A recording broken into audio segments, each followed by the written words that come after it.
Good evening. Welcome to the public meeting of the City School District of Albany Board of Education.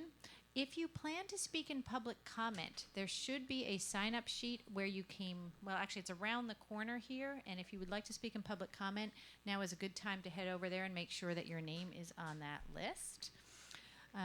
We invite everyone who likes to stand for the Pledge of Allegiance to do that if they choose. I pledge allegiance to the flag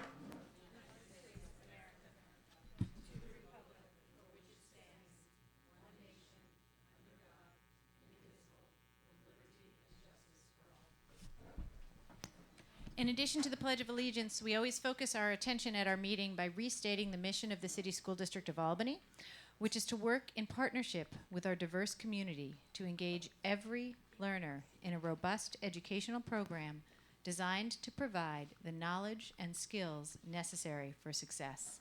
Superintendent Adams, do you have a report for us? Yes, we do. Thank you so very much, and good evening, Madam President and members of the board. We had a successful workforce development event Wednesday together with our partners in the local construction trade unions. Our second information session and career fair for the year drew approximately 70 people to the Finishing Trades Institute of New York. We had one session in the morning and one in the late afternoon, and both were well attended. Each session began with a presentation that included an overview of career opportunities in construction and union membership. Participants also were able to tour the facility, meet with representatives from several trade unions, and apply for union apprenticeship programs. These events are part of our community outreach and advocacy initiatives through the Rebuilding Albany High School project. In addition to the unions, I would also like to thank our partners at Mission Accomplished Transition Services for their efforts. Carmen Duncan, James Mitchell, and the Mission Accomplished team did an exceptional job organizing Wednesday's event. Looking forward, the next workforce development event on our calendar is an OSHA training in January. The two-part training will be offered on Saturday, January 12th and Saturday, January 26th. Both sessions will be held at Pine Hills Elementary School. Albany High School received some positive acknowledgement for its continued academic progress last week. The State Department announced that Albany High made demonstrable improvement and met all of its receivership goals in 2017-2018. This is the second year in a row that Albany High has met all of these targets. I would like to commend Assistant Superintendent for Secondary Instruction, Lori McKenna, Principal Jody Comerford, and the entire Albany High team for the hard work and commitment that underpins all of our progress. We look forward to that continuing success in the future. As you know, we are in the early stages of our budget development process. We would like to remind everyone of two public forums coming up in January that are part of that process. Deputy Superintendent for Business and Finance, Bill Hogan, once again will host two public budget forums to educate our families and community members about the budget process and to gather feedback about the process. The forums will be held Tuesday, January 8th and Tuesday, January 15th. Both sessions will be in the Media Center at Albany High beginning at 5:30. Also, looking ahead to the new year, a reminder that applications for our elementary magnet lottery will be available beginning January 2nd. We also will hold open houses during the week of January 7th for all of our magnet school programs. January 7th is for dual language program at Delaware Community School. January 8th is for Montessori Magnet School. January 9th is for Albany School of Humanities. And January 10th is for Thomas O'Brien Academy of Science and Technology. We have mailed postcard reminders about open houses to all city residents. Copies of the postcards are also available here this evening. The Magnet Lottery begins with kindergarten at each of the 4 schools. Applications are due by January 31st. We have a separate lottery for pre-kindergarten in all of our elementary schools, including the magnets. These applications will be available later in January. Both magnets and pre-K lotteries will be held in March. Please visit albanyschools.org for more information. I would like to also recognize Mayor Kathy Sheehan and the city's partnership in the annual Cash for Coats campaign and their continued generosity this season. In addition to the 600 winter coats that they distributed to our elementary students last month, the city also donated an additional 100 coats for the students right here at O'Neill Middle School and the Albany International Center. So let's give them a round of applause. We are so grateful to the mayor and all of the partners who support this annual campaign. It is such a wonderful gift for our students and families at this time of year. I had the pleasure of attending Albany High's second winter concert of the holiday season on Wednesday night. Our students did such a wonderful job, and I would like to congratulate them on their performances. I would also like to thank the teachers, Kelly Deal, John Halverson, Brendan Hoffman, and Kyle Albano, for their leadership and all of Albany High's excellent music programs. Several schools still have concerts on the schedule before our holiday break, so please take the time and attend one of these if you are available. You may find the schedule at albanyschools.org. A reminder that our schools will be closed for holiday recess beginning Monday, December 24th. All district offices at the Harriet Gibbons Student Services Center will also be closed through the break. District offices at Academy Park will be closed on Christmas Eve, Christmas Day, and New Year's Eve and New Year's Day. Academy Park will be open during regular business office hours on December 26th, 27th, and 28th. I would like to wish everyone a joyful and safe holiday season with your families and loved ones. And now we would invite Principal Candy Antonetti to come forward and tell us about the great things that are happening here at Edmund J. O'Neill Middle School of Excellence.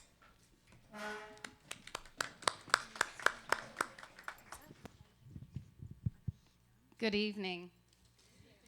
I'd like to introduce one of our Scholars of Excellence, our 7th grader, Latanya Stewart. She is going to speak to you first.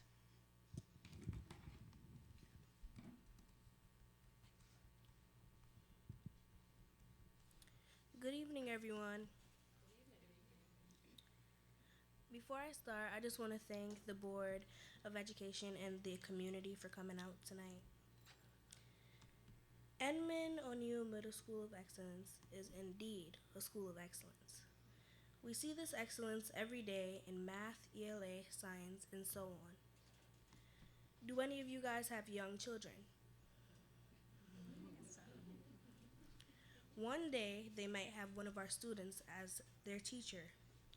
Or maybe you might notice a child from our school that grew up to be an engineer or an entrepreneur. Maybe one day on television, you'll see a young scientist that happened to go to our school. I like ELA because it can help me in my future job in college. It is very important for me. I take AVID to get me ready for college, such as other kids in my other school. In our school, we are determined to grow young minds. This is how Edmund J. O'Neill Middle School is a school of excellence.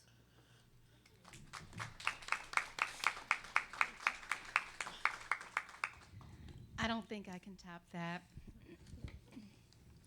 So welcome to Edmund J. O'Neill Middle School of Excellence.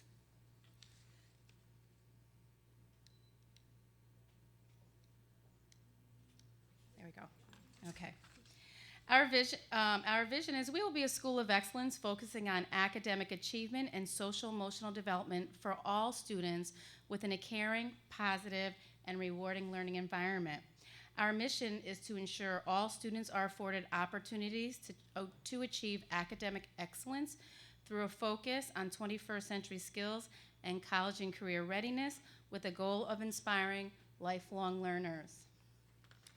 Here are our demographics. We have 456 students in grades 6 through 8. This year we have 2 sections of 6th, 2 sections of 7th, 1 section of 8th. We do have 29 ENL students in our building. And here is our diversity.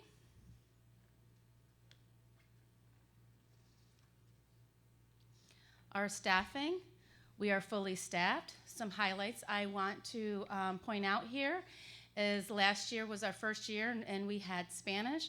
This year we were able to add on French and Chinese, and our kids are loving Chinese.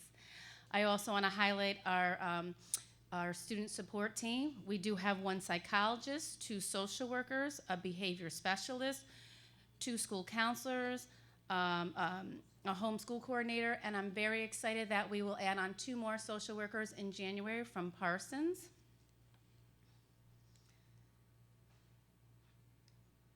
And some set progress highlights. For Tenet 2, school leader practices and decisions, our focus is on systems. We are still a new school. This year we have 2 new administrators. So what we have done so far is we outlined our roles and responsibilities, so we're each in charge of something and all the teachers know who their go-to is.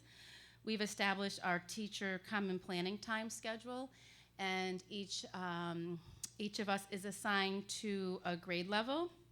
Our classroom walkthroughs are in progress, and so are our PBIS Tier 1 fidelity checks. For Tenet 3, curriculum development and support, our focus is on data cycle protocol to modify curriculum and meet the needs of all students.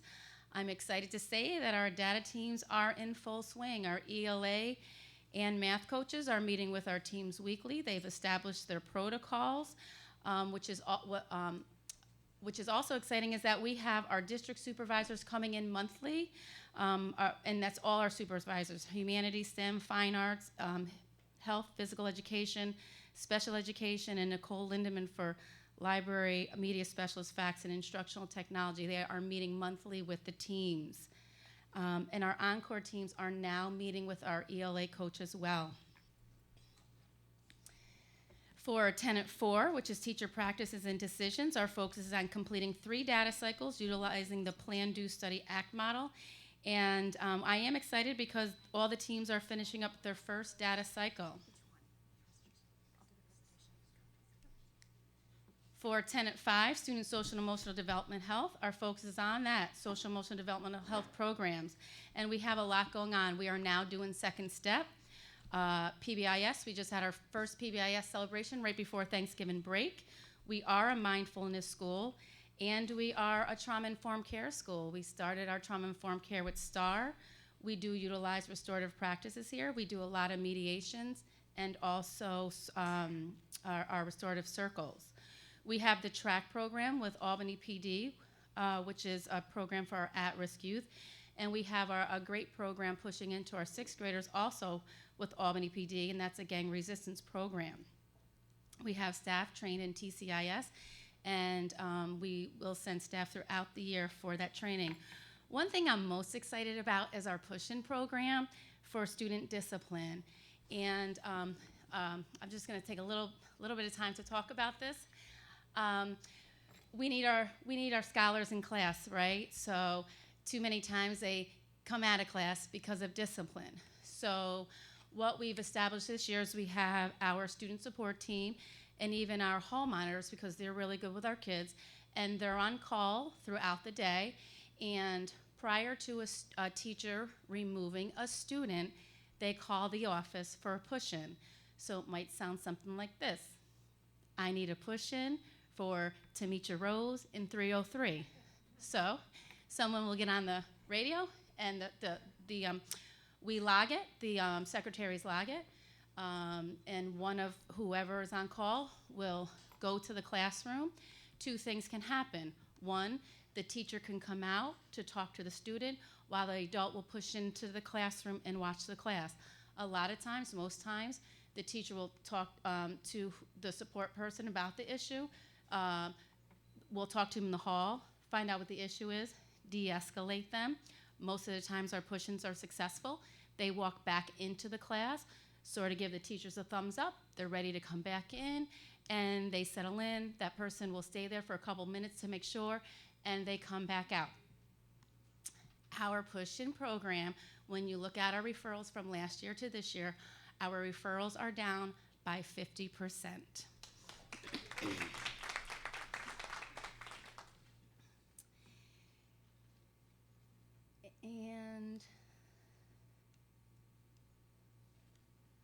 Tenet 6, family and student engagement. Our focus is on creating a family engagement subcommittee to bridge the gap between home and school. Right now, we're in the process of identifying 20 families in academic, socio-emotional need, and our goal is to have 80% of them attend one or more of our events here at school. Some events that we have planned, we have a PTO, we have Parent University already in progress. We have an academic night planned for the spring. Our Black History Month celebration, I'm very excited that we do have a committee, and we will be doing a celebration during the day and in the evening. And we had our first honor roll celebration last month, and we are also having an on a roll celebration for our students who may not necessarily be on the honor roll, but are on a roll to becoming a student of excellence.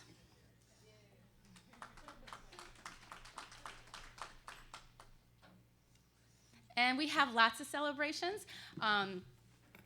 First, we have an increase in our reading NWA scores from last fall to this fall. When you look at the 6th and 7th grade cohorts from last year coming into 7th and 8th grade, that showed an increase. There was also a slight increase in math, our 50% decrease in discipline referrals. We had a basketball team last year. We didn't have enough support for a girls' basketball team. This year we do, so we're very excited that we now have a boys and girls modified basketball team.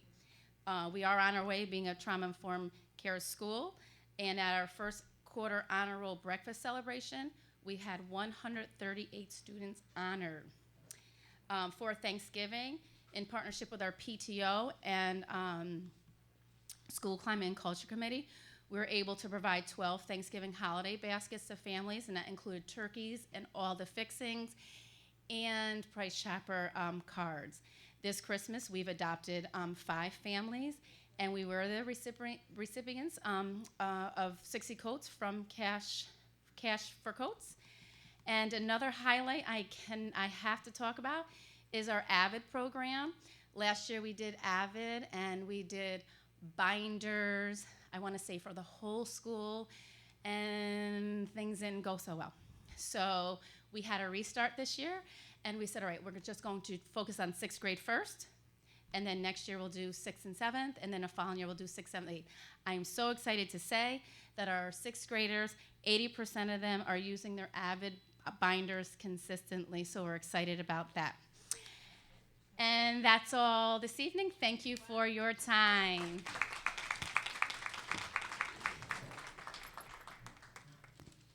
Madam President, members of the board, that concludes the superintendent's report. Thank you. Thank you, Mrs. Adams and Ms. Antonetti. That was an excellent report. We very much appreciate it. This is the time in our meeting we set aside to hear in public comment from district residents, parents, students, and other members of the public. We welcome community input about the decisions we're making, and in addition to accepting comments during this public comment period, we also accept comments by email, by phone, or by mail. While you're making your remarks, please keep in mind that by law, information about individual students and specific district staff cannot be shared. Every student and every staff member deserves to know that concerns about them will not be aired in public. Also, please keep in mind that public comment is not the best place to first alert the district to a concern you have. Please share concerns first with relevant staff, such as the teacher or principal. If you feel the concern is not addressed adequately, you may appeal that to that person's supervisor up the chain of command, if necessary, to the superintendent. Decisions made by the superintendent may be appealed to the board. Finally, please note that the board generally does not respond during public comment. If you need a response, please consider contacting us by email, phone, or postal mail. When recognized by the board by me, please state your name and city of residence. Statements are restricted to a maximum of 3 minutes. You will be given a 1-minute notice and a 10-second notice, and I will notify you when your time has expired. First public comment is Dahlia Herring.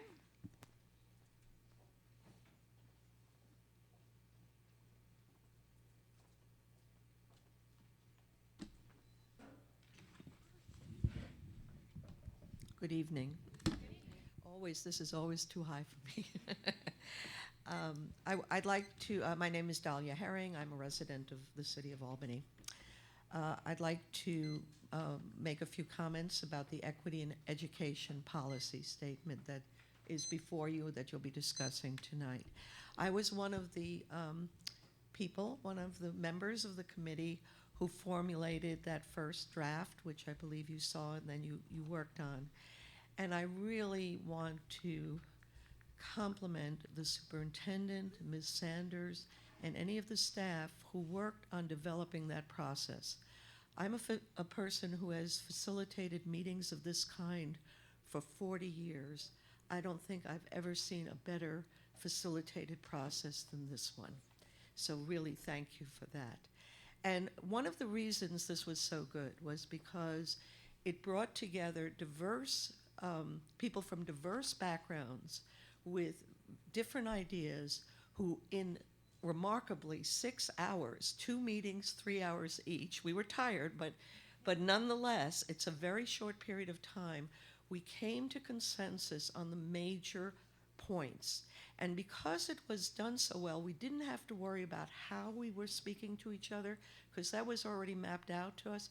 We were worried about, we were concentrating on the meat of the issues, and I think that was important. I would suggest to you, since I've fetched at you for so many years about community involvement, I would suggest to you that now you have a real model to be able to do that, protecting both what your interests are and also getting information from the community. One other item on this was that it was remarkable to me that the superintendent herself was the lead facilitator of this process, because that told us optically that this was important, and we really felt that way. I have only one comment, suggestion on the draft policy, which, by the way, I know that you, besides getting something from us, you worked on, and I thought was excellent. But when on the thing that you have on the district will develop and monitor, and you have 5 points. On point number 5, a plan that includes student voice as an integral part of the decision-making and transformation process. I would just suggest that you consider adding a parental voice as well. And since I do have another half a minute, I just want to say, wearing my hat for the Refugee Roundtable, how absolutely wonderful it has been over the years to watch how the young people from other countries have grown and bloomed and succeeded because of the work that you have done, and the work, let me say, Tom Chilio, all of the ENL teachers, and Rachel Stead has done. Thank you. Thank you very much, Ms. Herring. Lisa Nolan.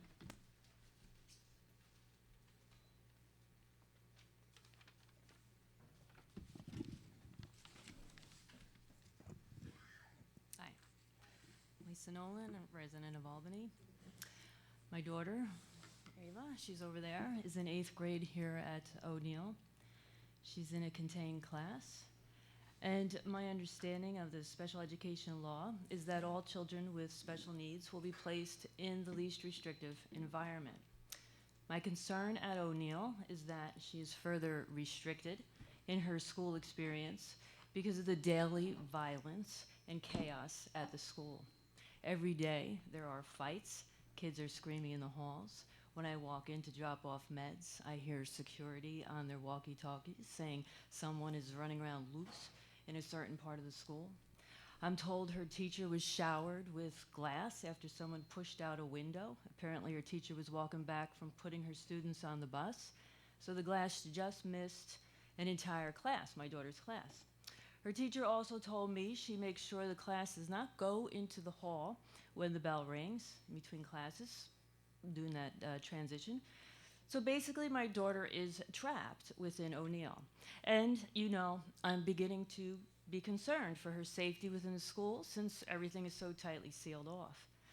You have placed 3 groups in this school: autism, intellectually disabled, and multiple disabilities at O'Neill. And this is a new school, and it's still trying to work at getting a rhythm. It was a bad decision.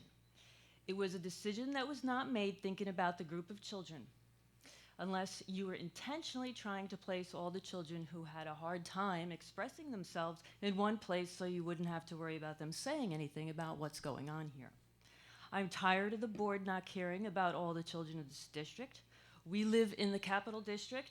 in the state of New York. We do not live in Mississippi. We are not a poor state, and we're not a poor district. What's happening at O'Neill should not be happening. You made a mistake, and you need to tell us how you are going to go about fixing it. Why not talk to the parents? Why not meet with the parents of the children with disabilities and ask them what they want? You spend very little time with any of us. You continually act as if our input has no value. You talk about process as if that guarantees justice. Anyone who has experienced the process of a CSE meeting knows they are a done deal before they even begin.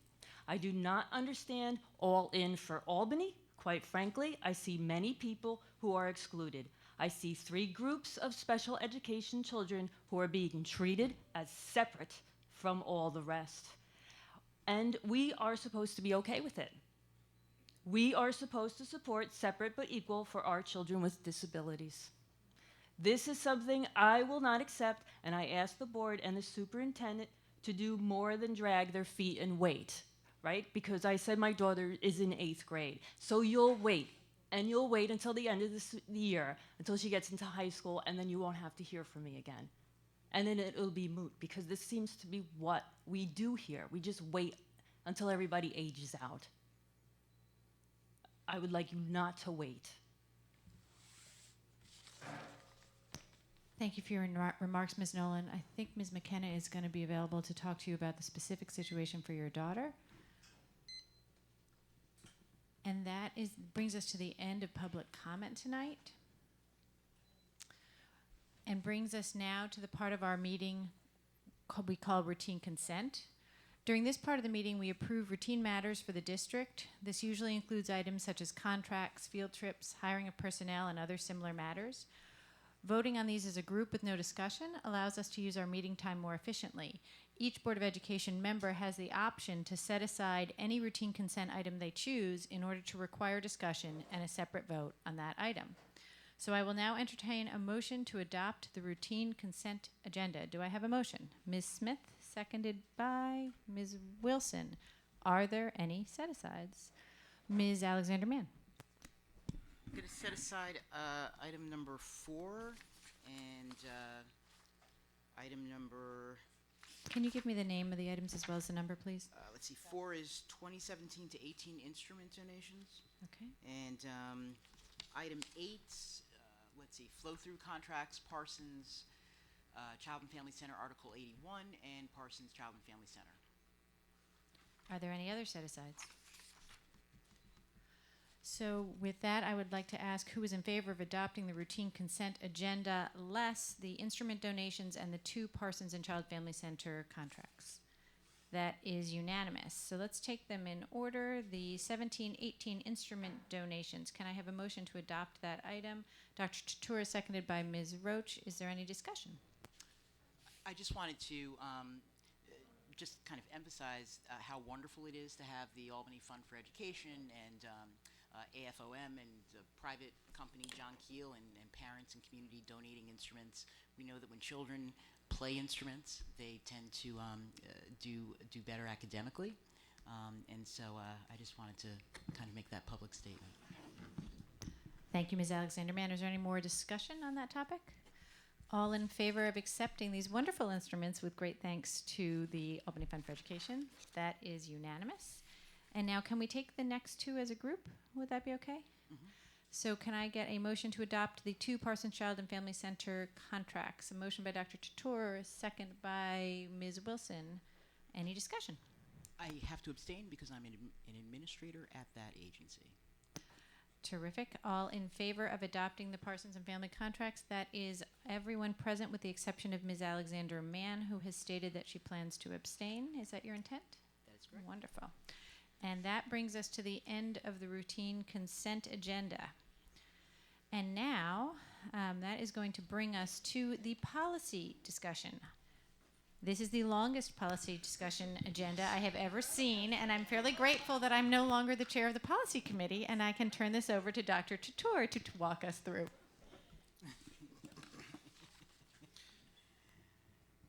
Madam President, members of the board.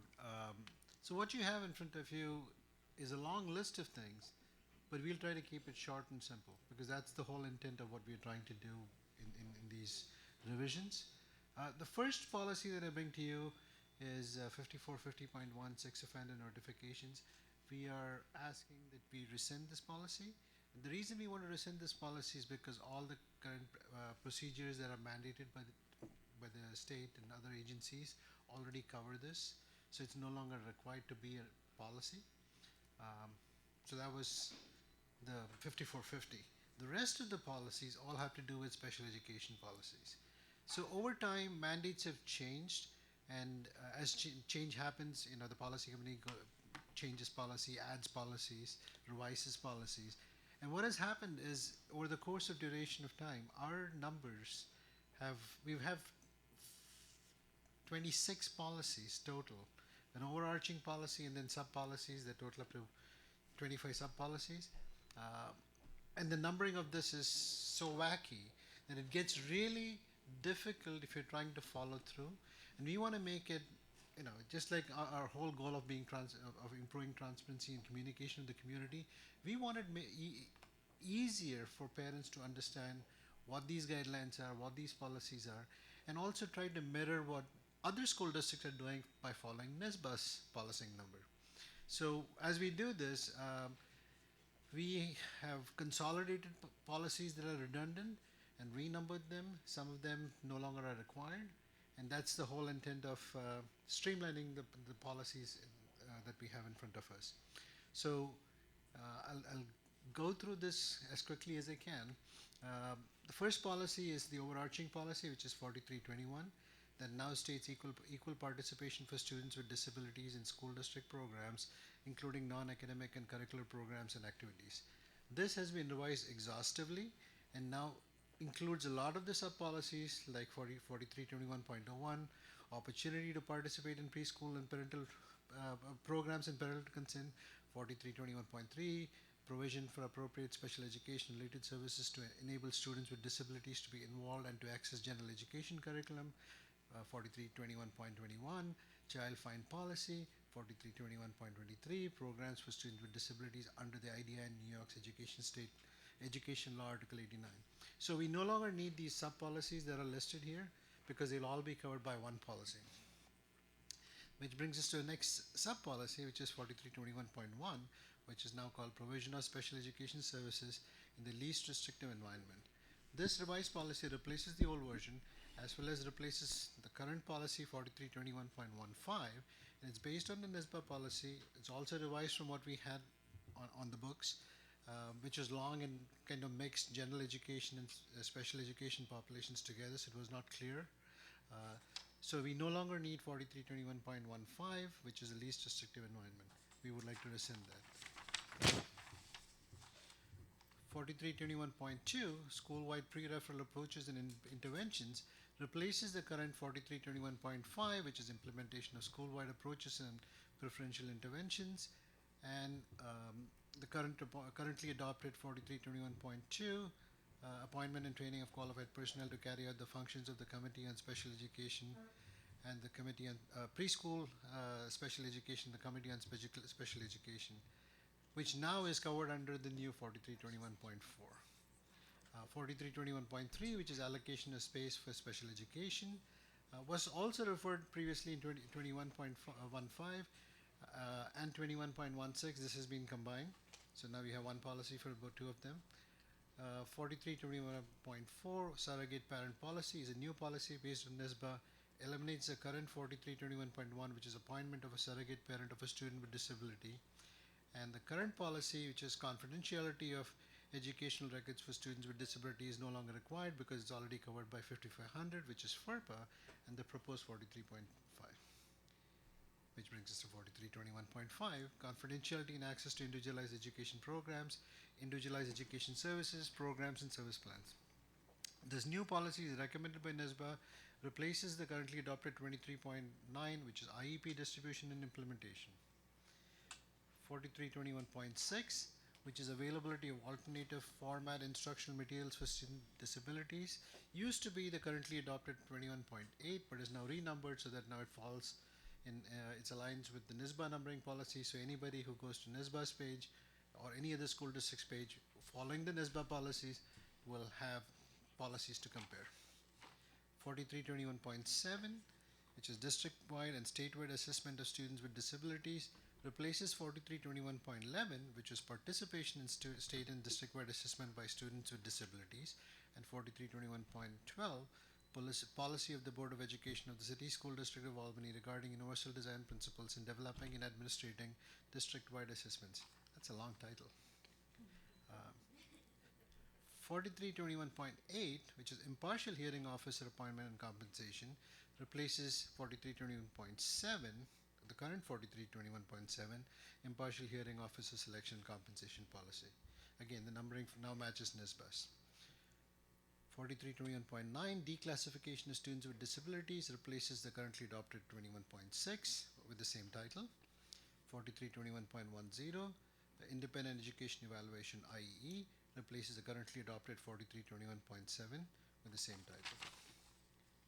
4321.11, public report on revisions to district policies, practices, and procedures upon finding of significant disproportionality, is a new policy based on NSBA, and the currently adopted 4321.11, which is participation of state and district-wide assessments by students with disability, is now part of the proposed 4321.7.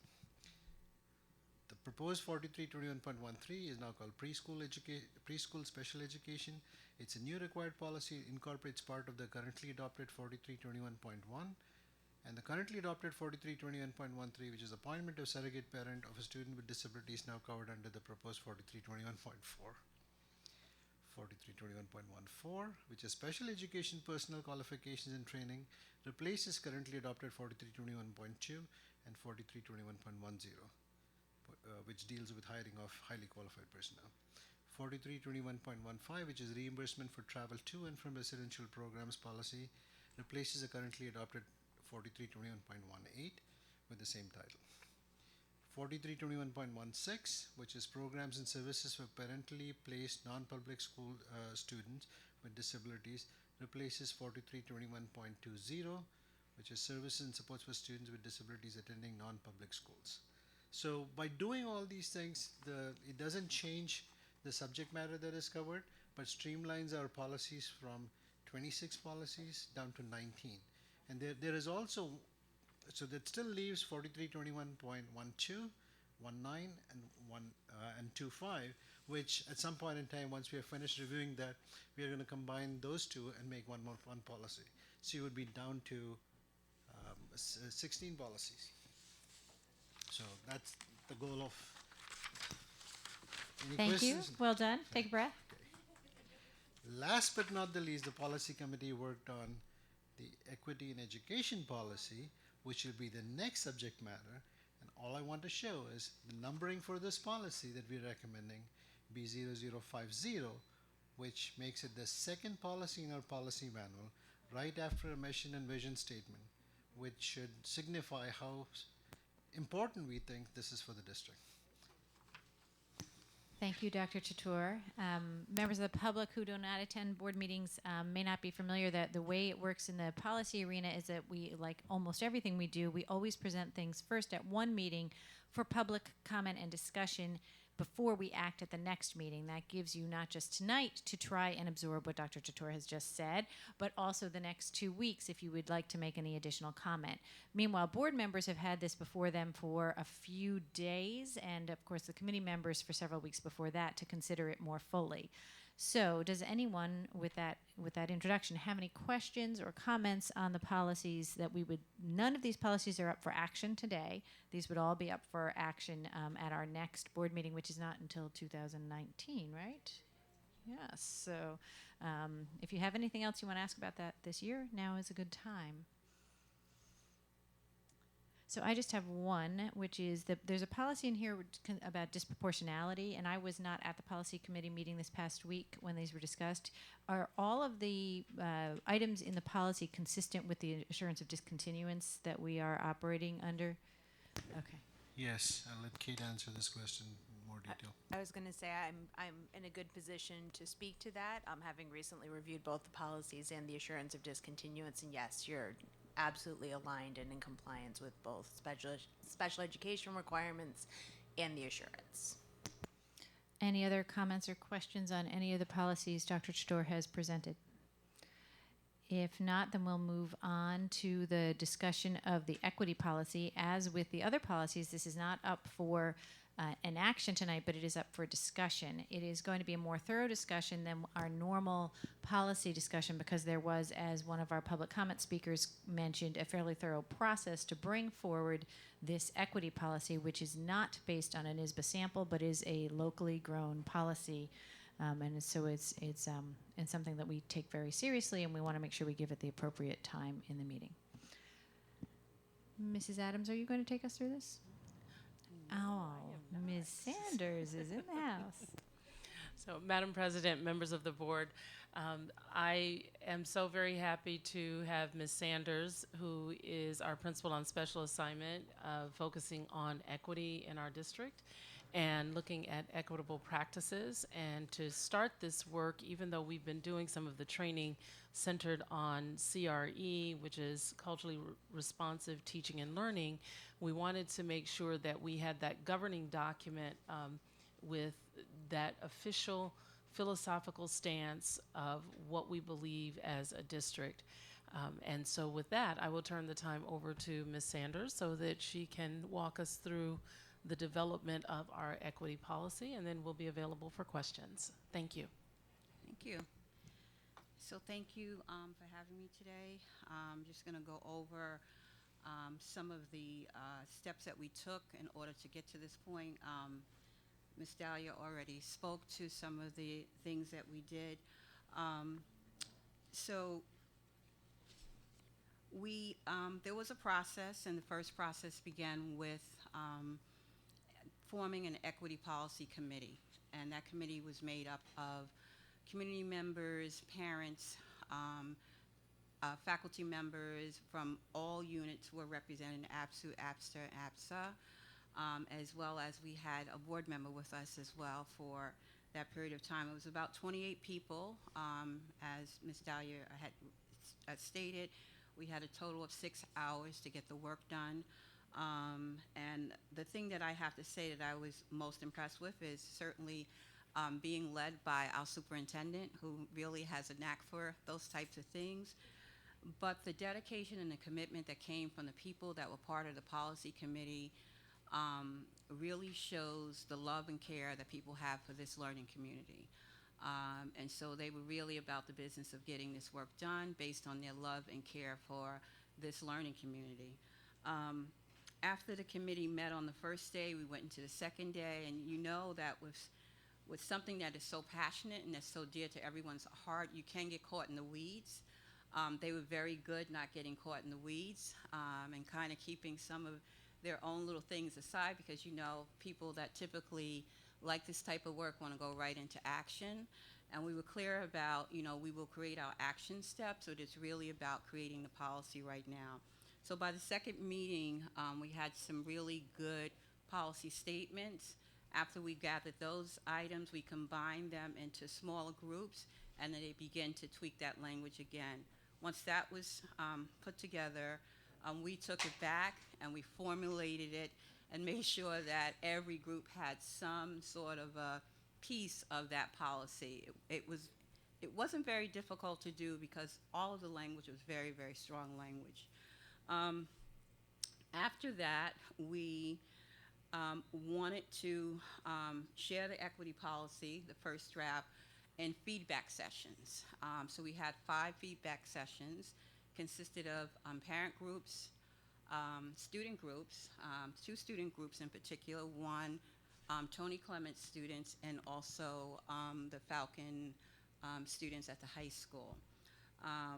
Those were really interesting sessions because as focused on themselves that young people can be, they really understood the need for us to begin to think about things from an equitable point of view. And you'll see it at the end when I show you some of the statements that I felt were very powerful, either statements that were made or types of conversations that occurred as a result of the equity policy. Ms. Sanders, do you mind if I just interrupt Yeah. you just for 1 second? Ms. Oh, Durbin I'm has not- just let me know that there is a silver Kia parked on Lark Street that has a car alarm that's going off. If it belongs to anybody in this room, I think the neighbors would really like it if the car alarm stopped going off. Uh-huh. Thank you so much. I'm sorry to interrupt. All right, no problem. After our feedback sessions, we took all of that feedback. We also had another feedback session with admins. It was about 45 administrators. And we took all of that information and began to weave in different aspects of it. The last trip for the equity policy was before the policy committee. I believe that was last week, last Thursday, where we presented the policy before them, and they gave us some really valuable feedback, and we were able to actually make some changes right there on the spot. So this is where we are today. As you can see, I'm very bad with these types of things. I'm going to try. So what I just shared with you were that there was a large number of stakeholders. When I began to do the count, it was about 140 plus people that either had their eye, had some input on the equity policy. The key thoughts, I'm going to try and load this all at the same time,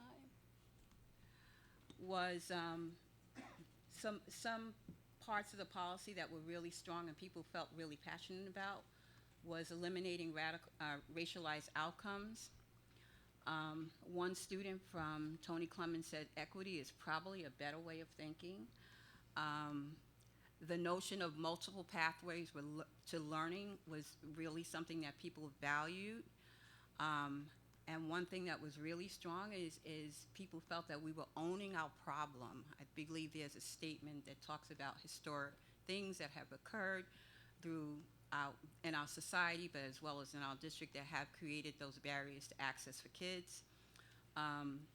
People talked about it conveyed respect and caring for all students. They could see student voice, and a lot of people felt that it was very honorable that we were on this path. And the thing that came up a lot that people really liked this statement is that equity is a right. The last thing I left is just a quote, and I probably didn't do this well. Equity is not strictly policy-driven or compliance-based. It's a value system of service, humility, and love. It is about how individuals show up and work together with purpose and integrity to move the mountain of school reform. So thank you for your time. If you have any questions, I'm here to answer them. Thank you very much, Ms. Sanders.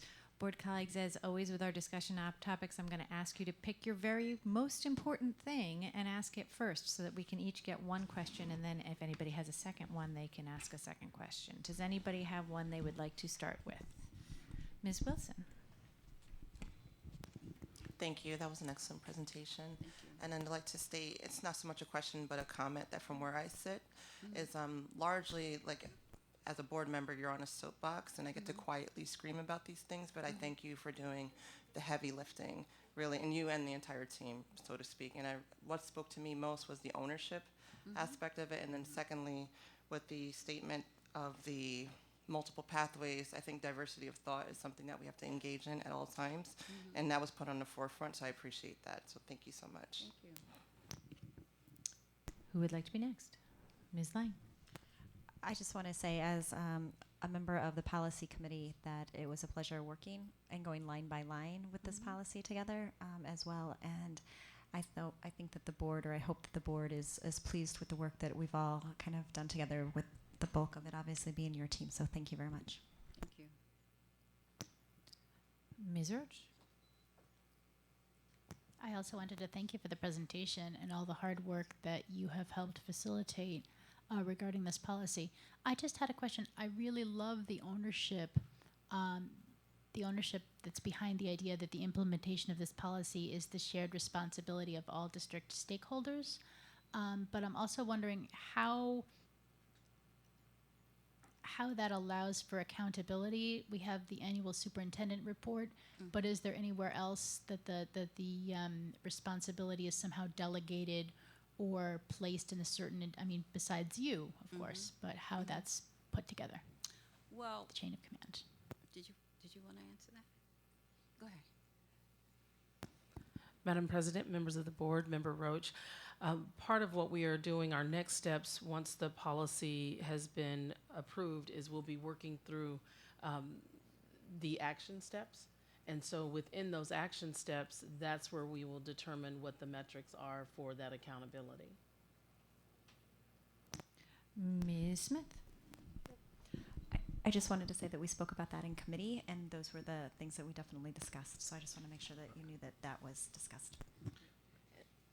So, as Jen mentioned, we talked about this quite a bit, and as we know, most of our policies have a regulation that goes with it.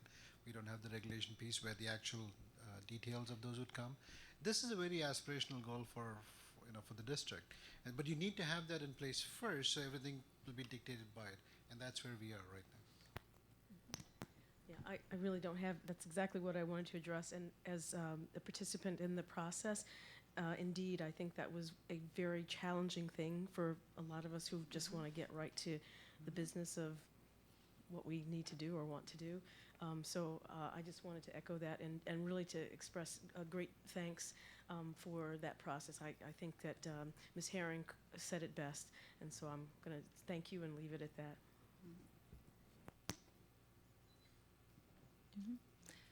So I guess I wanted to follow up on Ms. Herring's question to ask if there was any interest in the board in adding parent voice as part of that metric, and whether Ms. Sanders, that was something that had come up and you had had some discussion about somewhere in your process, because I had not noticed it, but I did hear Ms. Herring's comment in public comment. It really didn't come up, but I agree with her statement. So we can look at that piece. Maybe we can make it family voice or something more global than parents, since we have so many different family structures in our district. So I think that we would all be comfortable still acting on a policy next time with that kind of a minor change. We don't need to bring it back for discussion and then policy committee and all that.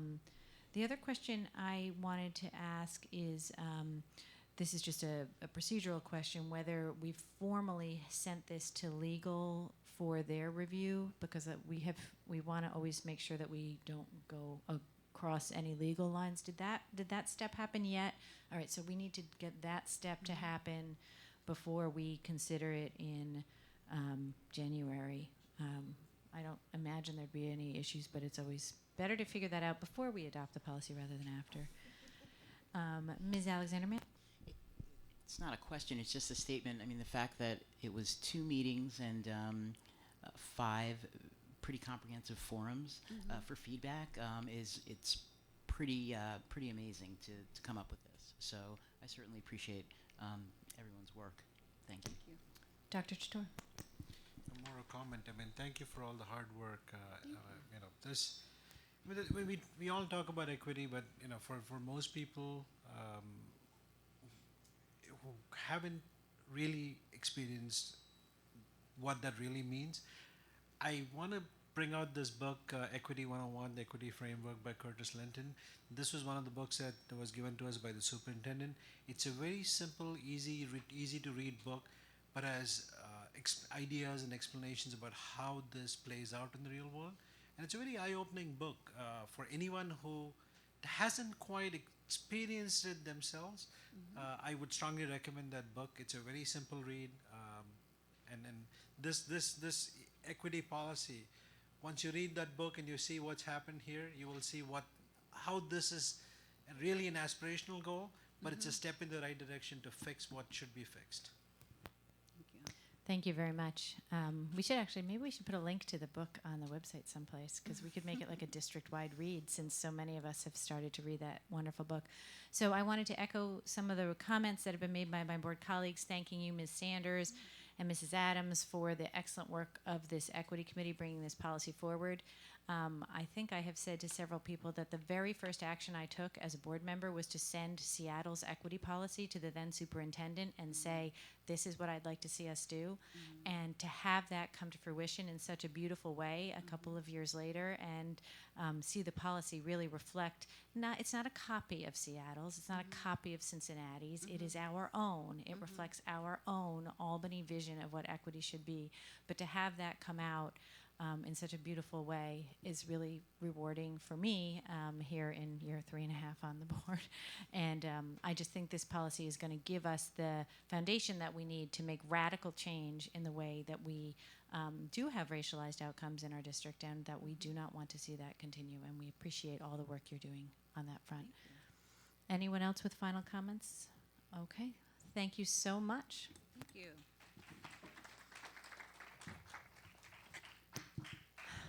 And in a not unrelated matter, this brings us to the discussion of the assurance of discontinuance. Again, this is not an action item. This is a discussion item. Ms. McKenna, I see, and Ms. Canzoni-Ball.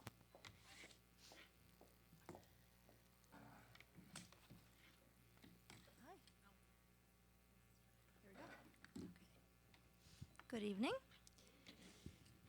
So we are here to talk about the second of a 3-year assurance of discontinuance plan. We will update you on that. As you recall, in February of 2015, the Office of Attorney General of the State of New York identified inconsistencies around discipline policies on the basis of race and disability, and therefore we had to develop and implement a 3-year plan. The school district completed the second year of a 3-year corrective action process outlined in the assurance of discontinuance.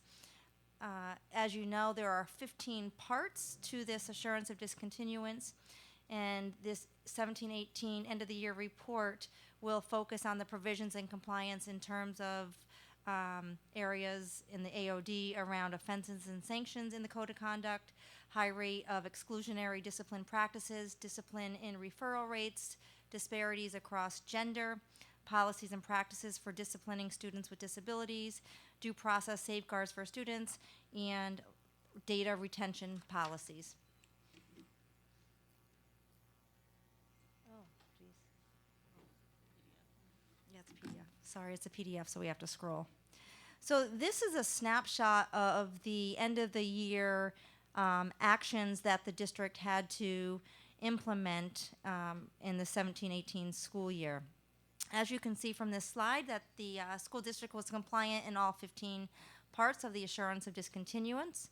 One area of compliance with recommendations was student forums. So we have worked with our ombudsperson, and we are strengthening that process around student forums. The area was recently rectified, like I said. The overwhelmingly positive report is the outcome of several years of implementing systems throughout the district that impact the work. Perhaps the most significant impact on indicators was the coordination of the assurance of discontinuance initiatives, specifically the preventative strategies plan, and Carrie will go into that a little bit more the further into the presentation we get. We continue to use prevention measures as a proactive way to combat disproportionality. The ombudsperson and the independent monitor regularly meets with PPS, the superintendent, myself, and remain in close communication. This was a practice that we put in place last year, and it really helped us to focus on those 15 areas. So when we meet monthly, we really focus on updating of our practices, strategies, and policies. We review gaps in the discipline and solutions to address the disproportionality. We pull up the data dashboard, and we're going school by school, subgroup by subgroup as a team, and then we present that information out to our principals at our monthly principals meeting. It's really helped us to sustain on sustainability of systems and protocols to maintain the compliance in those 15 areas. And it also provides us an opportunity to review best practices as well as unique challenges faced at different levels or in different buildings. And last but not least, but it also offers us an opportunity to reflect on the disproportionality representation of our subgroups, which, as you know, has been a continuous effort on our part to reduce that disproportionality in our subgroups, specifically the Black subgroup in special education. I'll turn it over to Carrie now to talk about specific data and to talk about the preventative strategies. Hello, everyone. Good evening. Thank you. As you're aware, we continually collect data regarding referrals for student discipline, including referrals to school administrators that did not result in disciplinary sanctions. Thank you. At the conclusion of each school year, we analyze data across the district, and to do so, we use the behavioral workbook via the NYU Technical Assistance Center on Disproportionality. We've been working with them for quite some time, and we continue to work with them regarding culturally responsive education practices and equity and all the issues that you just heard Ms. Sanders present on. We actually already have our timeline set for this year to work through the workbooks. As Ms. McKenna said, every month we're going to our superintendents and principal meetings, and we are handing out data disaggregated by building with suspensions broken down by ethnicity and by gender, also for general education and for special education. So buildings are able to kind of see a month at a time rather than wait longer periods and then do the analysis there. So we're constantly having these conversations in large groups, but really in our day-to-day operations in the Office of Pupil Personnel Services, and that's where Mrs. McDowell, the assistant director, really is I would call her the technical assistance person regarding the code of conduct when principals are working through infractions on the code of conduct. She's working through. She's constantly in contact with our attorneys, our assistant superintendents for guidance, and we're really trying to turn things around. And as you can see here, in the past 5 years, we've had experienced reductions in the total number of days of school suspension. So we've had a 12% reduction at the elementary level, a 13% reduction at the middle, and a 62% reduction at the high school level. If we go to the next slide, this is broken out by ethnicity for the overall historical suspension data. So although we've had a decrease, which is pretty significant in the number of days and students that have been suspended, there really hasn't been a substantial change in disproportionality. So that's something that we continue to address in a multifaceted way through things like the equity policy and so many other practices that I'll show you in a second. But we continue to implement evidence-based practice to work towards the disproportionality. So you'll see the red highlights indicate disproportionate. So we have an overrepresentation of black students. However, white students and Asian students, for instance, are underrepresented. So it doesn't match the population, the percentage.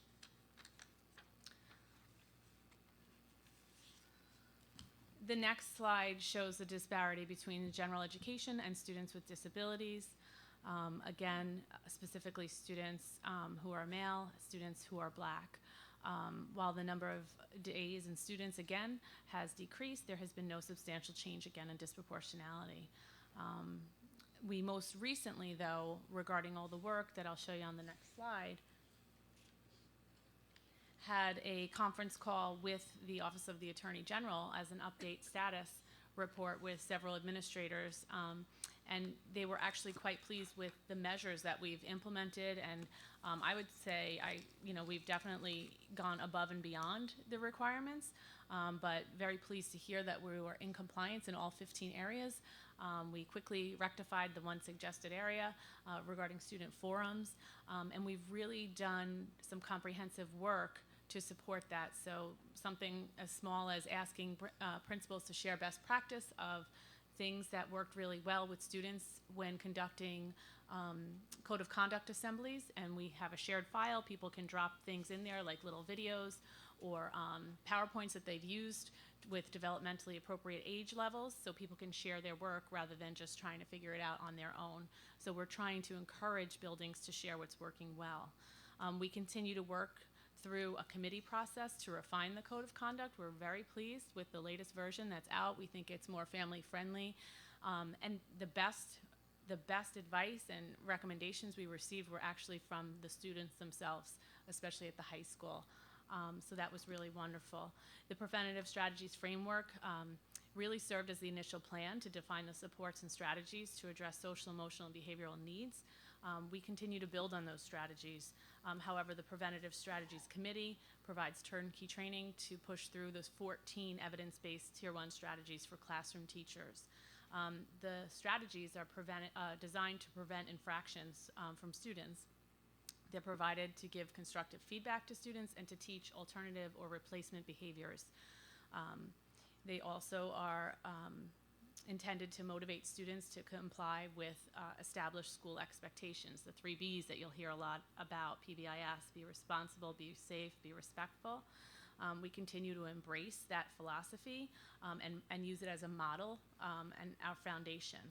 In this past year plus, PPS has worked to add additional layers of support, including trauma-informed care. You hear me talk about that a lot. And we've trained hundreds of people, including support staff, teaching assistants, safety and security monitors, and then we're focusing on some targeted schools who are setting that as a goal.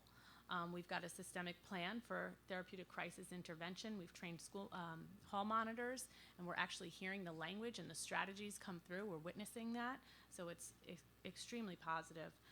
We've got a comprehensive diversion program that we're working on, which includes a family and student support team, and you'll hear more about that at another time. And we're very proud of our program to re-engage disconnected youth. We received a grant to connect with students who have recently dropped out or had contact with the juvenile justice system or law enforcement, and we're using it to avoid PINs, and we're using it as another service for our students and families. Back to Lori.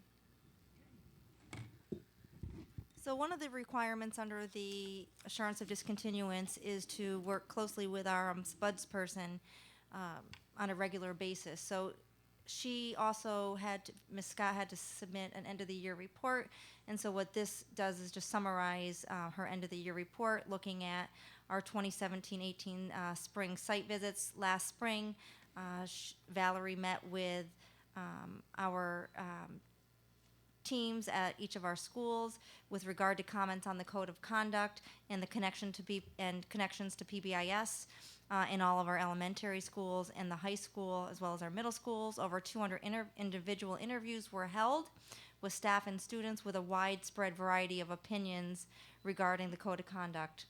In the spring of 2019, parents will be added into the interview process. So we'll interview staff, students, and parents as the third group of students. Monthly meetings between the SPUDS person and the independent monitor continue to provide information to the Attorney General's office on systemic changes, such as the superintendent's work on equity and charges to administrative staff with regard to equity. The district is also in compliance with the climate survey. We're just rolling that out under Ms. Bechtol's leadership. District meetings to review the AOD and moving the overall number of suspensions in a downward trend that Dr. Canzoni-Ball just discussed.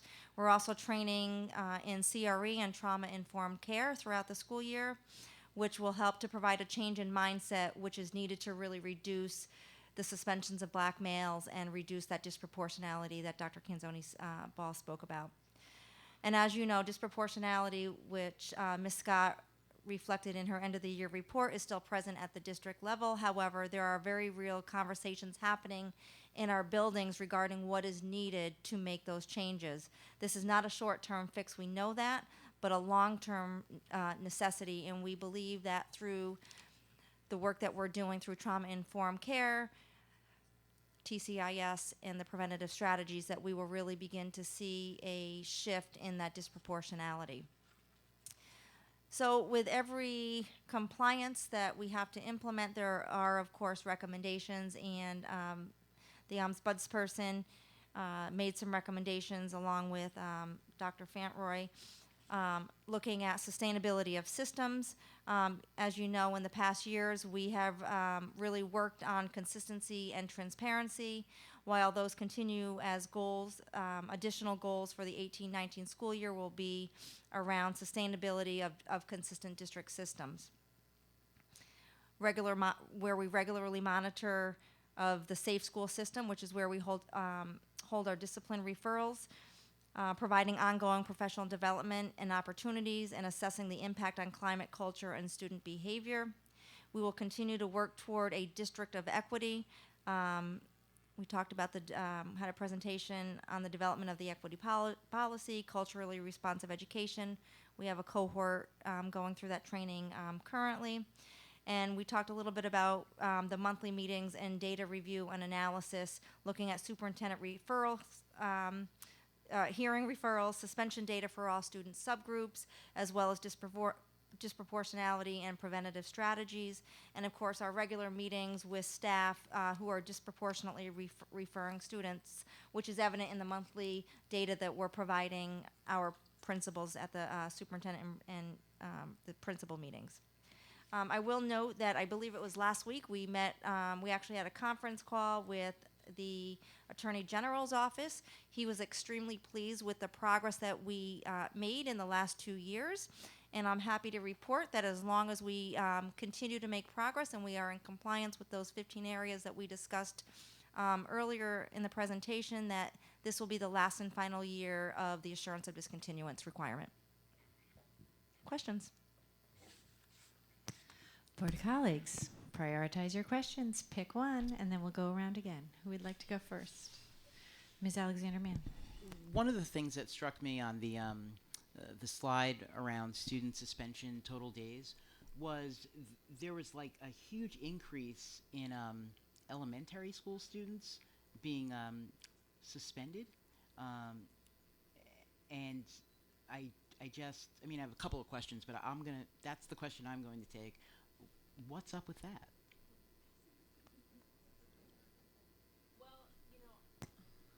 Hello. I think, we could look deeper at the analysis. There was a dip. I don't know if in the beginning of the plan, people were so careful and over-interpreting the code of conduct that it resulted in such a huge, I don't want to say overcorrection, but there was such a drastic decrease. And then, as they're learning more how to interpret the code of conduct, it kind of has gone up again. We've seen, quite frankly, of late, I think different types of behaviors that are requiring different levels of response at the elementary level, which probably lead to more suspensions. So, which would. I see you still looking thoughtful over there. Did you want to ask maybe for us to get some more information? I would. I'd like on to, that. 500 days is like 2 school years. Especially since it's 2.5 times what it was the prior year. Yeah, it's like an 82% increase. Okay, so let's, if we can put that on as something. Do you guys want to think a little bit? Absolutely. I'll interject. I'm so sorry. Madam President, members of the board, Member Mann, Alexander-Mann, we will go back and we will provide that information, but some of that information, depending on how detailed, we can redact student names from that and just provide the holistic data for you. It's a combination of exactly what we're presenting. There's different behaviors that are coming up that we have to address. And so some of the times there may be overcorrection that may happen, and then we have to scale back just to make sure that our training is appropriate with what we're seeing, so that then the responses are proportionate to the events that happen. I think, for example, something that might be helpful to us to understand this is to have the unique student numbers, right? Because that's just total days. If it's really a handful of students repeatedly suspended, that would be informative. The other thing that would be informative is school by school breakdown to see if there's something weird happening at a school. Yeah. I don't think we're interested or in a position to evaluate individual student information.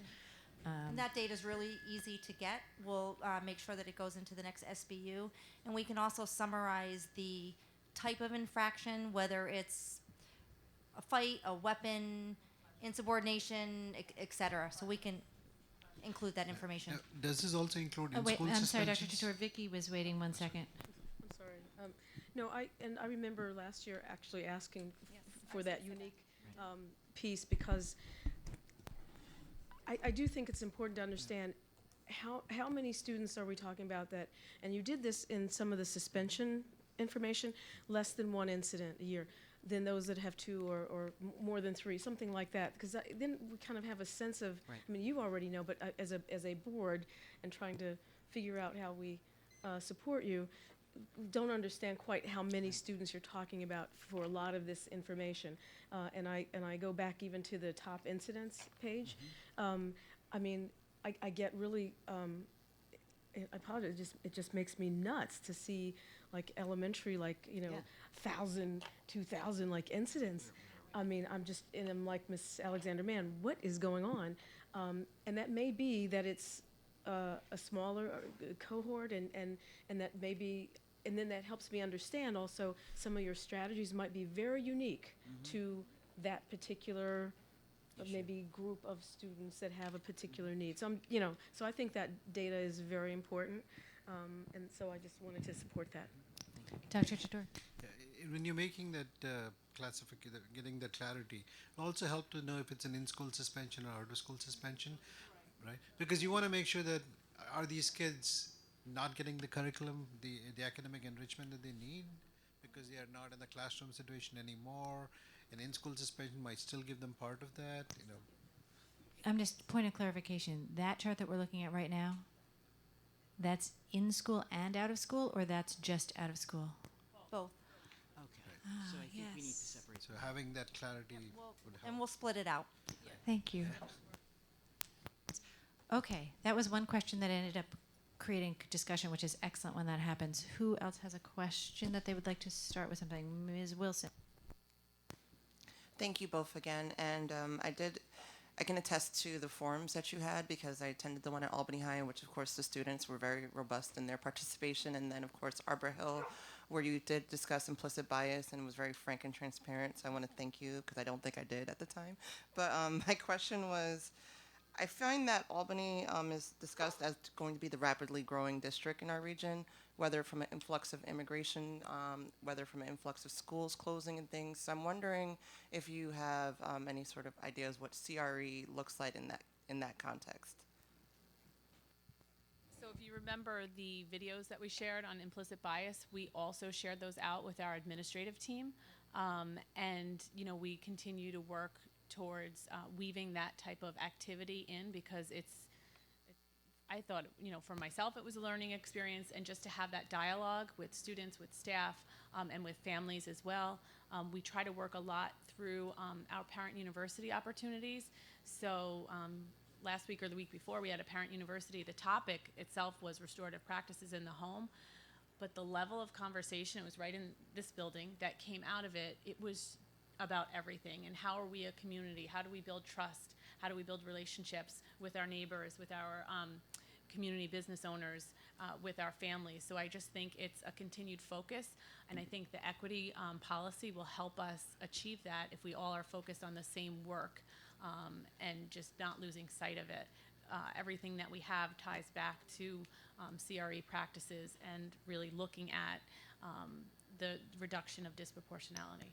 I think the superintendent wanted to interject.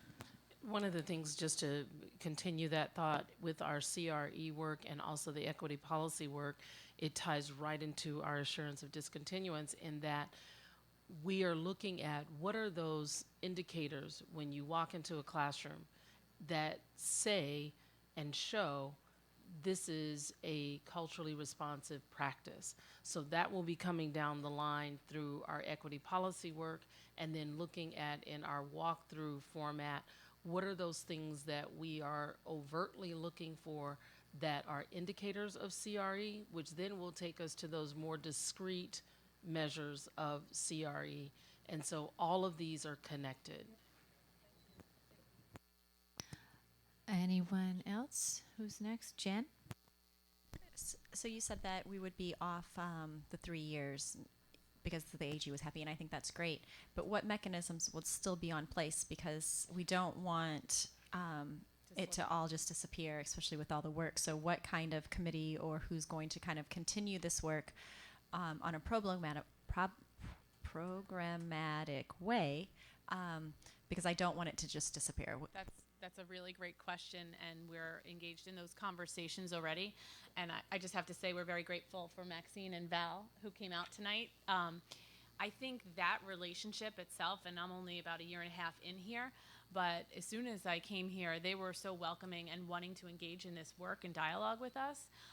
But we've learned, and even with the superintendent attending monthly at these meetings, and Lori comes and a bunch of stakeholders come, and I think I have no thought of ending the practices that we're engaged in because it is best practice. It keeps it at the forefront. And it helps us with the framework overall. So everything that we're doing, I see the job of PPS and Student Support Services to continue the work, to have that laser focus on data, to provide the technical assistance to buildings, to do the spot checks on the safe school system like Lori mentioned, the behavioral workbooks where we're doing that analysis. We're not going to let it stop just because, this compliance plan is no longer in place. Every goal in PPS is really around this work and will continue to be. Who would like to go next? You've already gone, so 1 second, my dear. So do you want to go after me? I have a question. I guess my question is, I know you're doing the work. I can see the work is happening. It's just so disheartening that the disproportionality is still there. And I know that we're at the beginning, and we're not at the middle, and we're not at the end. But I'm wondering if, as part of the work, either you or the ladies in the back have had the opportunity to look at districts. Are there any models for people who successfully made this stop? Do we have something that we can look to? And how long did it take them? And how can we learn from their experience? Because we want to get to the goal, not just the process. Okay. So there's the district that we know that had a assurance of discontinuance prior to us was Syracuse. And we've actually seen the same trend. So they had a huge reduction in suspensions. They're still working on the disproportionality. That's getting at the mindset, the shift, and the change into a completely different way of thinking.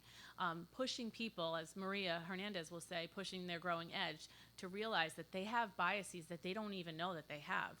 They don't even know that they're engaging in a practice that is perpetuating the disproportionality. So we're learning from Syracuse, we're learning from Rochester. There's great practices going on there. We just recently went to the My Brother's Keeper conference, and we've learned that Yonkers has done some amazing work around this. What I see that was so comprehensive with them is that they pulled the community partners in, business owners, clergy, and I know that we're very actively pursuing the same goals. So I asked if they would host a visit of a small team to go down to Yonkers. So I'm in the process of making that happen because absolutely we need to look at urban settings that are making gains in this area. Thank you for that question, Anne, and your response. I appreciate that. I wanted to, I think I wanted to ask this, probably a two-parter. So I see I think it was the Independent Monitor's report, and this pertains to 2017 training information, right? Mm-hmm. And so it talks about the rollout of training, and then it says, gives a percentage of how many teachers or staff have been trained. And do you want me to find that page? It's like page 8, I believe, in the, oops, I don't think I have it up. And so the beginning sentence says the training, and then it speaks about like a range, like 25 to 40%. So I'm thinking that you're really talking about a series of training there too, right? It's not the training. Do you see that sentence? Okay. And then related to the, yeah, go ahead. You say.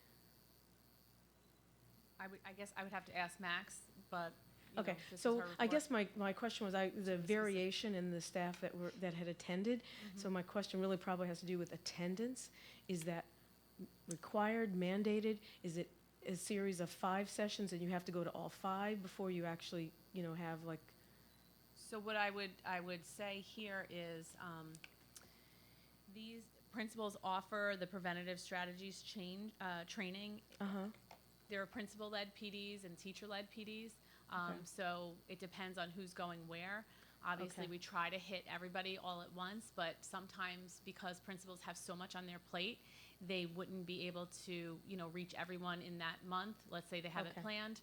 So what they try to do is offer other times throughout the month or that week to target staff. And then what this also could refer, and I'm guessing, but I'm pretty confident, we make available coaching in the preventative strategies and modeling. Not everyone takes advantage of that. Okay. So and I only ask it because it's a little confusing, like I'm trying to figure out, is everybody getting like a consistent set of things? Is it optional? Is it differentiated? So that just helps me to understand. And I would also guess, because we have them self-report in a Google Doc, and I would guess that not everyone clicks that, yes, I've attended this. Okay. So it's kind of hard to monitor all of that. And so, and I think, and Ann will tag on, but I think I just wanted to, if there's not a real meaning in that data, I'm going to discourage it from being used because I find it confusing. I mean, but okay. So I guess I was going to tag on because this was actually my second question, which is, and I've asked this when the PD plan comes to us, is getting some metrics on what percentage of our staff we're hitting. So that would, we have these big issues that we are always trying to train on. CRE and TCIS are the two ones that are always in the top of mind for board. And I never have a clear sense, because staff is coming and going all the time, what percentage of the people who actually work here have actually received the training. And that's the piece that I don't know if it falls under you or Karen, but in terms of the way this data was reported, I was like, I caught that same thing. I was like, that's interesting. And so somehow I'd love to get us as a district to a place where we would have these metrics that we just track. And so those are our two very, very high priority items for us. And so we should know how many of our staff have had TCIS training, how many of our staff, and I don't mean how many of all, but how many of the ones that are our target audience, right? You all are telling us, here are the folks that need this, and if it's not everybody, then we need to take it out of whatever the appropriate denominator is, but something like that. And we can provide that. Ooh. And anyone else have a second question? Vicki has a second question too. So why don't you go, Vicki, and we'll see who else. So I was trying to, I wanted to try to understand also what the biggest challenges are. I mean, I know you said it's a mind shift and, different way of thinking. And, it occurs to me, just some of my own experiences, how someone talks to me or to a child, like that really matters. And are we talking about like obstacles like that, like as opposed to saying, take that hoodie off and say, now, Miss, whatever, Missy, why do you have that hoodie on?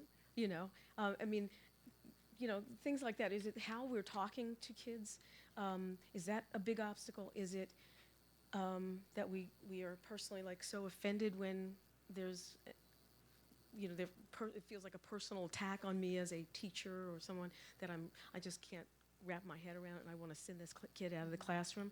I mean, I'm just wondering if there's a way of knowing that it's some very common things, and then does PD address those kinds of things? Right. Systematically. So I would say yes to all of that. Everything we do is fostering and building relationships. The number one driving factor in resilience for students of trauma is relationships with an adult that cares about them. So even today we did walkthroughs in this building and we saw it, and that is a caring gesture, hurdle help from a teacher, just a kind word. We saw students teachers have, I don't want to say pet name, like, come on, honey, keep trying, keep going. Like a kid's head was down, and it's all over. And we just need to do that more. So we're training in the 5-to-1 ratio. So we want to see 5 positive statements to 1 correction. These are all, like I said, data-driven, evidence-based strategies that are simple. They almost seem common sense. But not everyone, it doesn't come natural to everyone. So we're training in the TCIS, which is prevention strategies, de-escalation, but most importantly, how to foster relationships with all of your students. So we're trying to give these simple strategies that anyone can implement, whether you're a hall monitor, whether you're a teacher, whether you're an administrator. So we have actually hit our time, but Ms. Rhodes, you haven't asked a question. Would you like to ask a question on this before we move on? I had a quick comment, but since ahead. we've hit time, I will yield my time. Thank you. Anyone else have something burning that they must say before we move on? Thank you, ladies, very much, and thank you for your work, Val and Max in the back. We very much appreciate all the work that you've done to help us move forward on this item. And now we move on to a discussion of our English language learners program.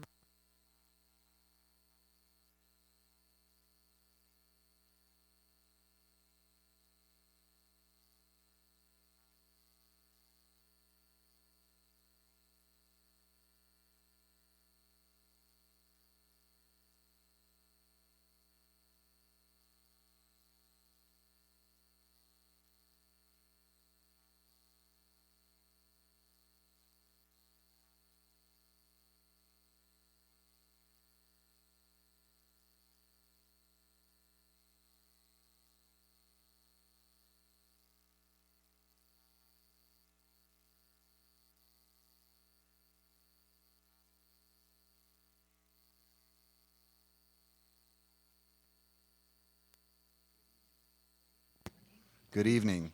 Good evening. My name is Tom Gilio. I'm the director for English as New Language and Refugee Services. Hi, good evening. I'm Rachel Stead, and I'm the principal of Albany International Center. We are going to take you through our E&L program review. And I'd like to start off by reading our E&L and Refugee Services vision and mission statement, which is directly aligned to our district vision and mission statement. The City School District of Albany graduates resilient, multilingual, lifelong learners who are empowered to fully realize their personal and professional aspirations, culture and linguistic identities, and as such engage in equitable global citizenship. Our mission is that the City School District of Albany is deeply committed to English language learners and their families. We are dedicated to cultivating resilience, honoring and celebrating assets and uniqueness, and supporting academic achievement through purposefully scaffolding students' productive struggle through learning tasks that will result in our English language learners fully realizing their personal, educational, and career aspirations.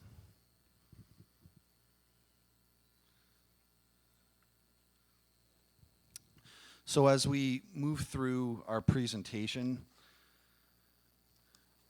we have a multitude of staffing supports. I would call your attention to a theme where we want our children to truly excel, not just meet certain data benchmarks with academic testing. Of course, academics and literacy and progress monitoring is extremely important to us. But as you take a look at where we've really supported our families and students around the social emotional aspect, and I think that's a common thread that you've heard here tonight, is that the district is really making a concerted effort to really have wraparound services to support our families and students. And I'm excited that so often that is kind of abstract work that people struggle to put their arms around, but actually it's really showing up in our academic data that we'll get to in a little bit. So here's a quick slide on the overall budget, just over $5 million for FTEs. Interpretation budget is at $750,000. And then we have our Title III immigrant and LEP lines as well. This is a chart that I show you guys every year, showing the progression really over the past 6 years of our influx of Ls. And then you can take a look that we have somewhat leveled off over the past 2 years. I will offer this prediction that there is a national and global bottleneck that is taking place right now. And I foresee that in the not too distant future, that bottleneck might be released and we'll be getting our continued influx of families that'll be coming to our country, our state, and Albany as a federal relocation city. This is just a chart just to give you a visual of the composition of languages spoken. We do languages rather than countries. I do have that data if you guys need it.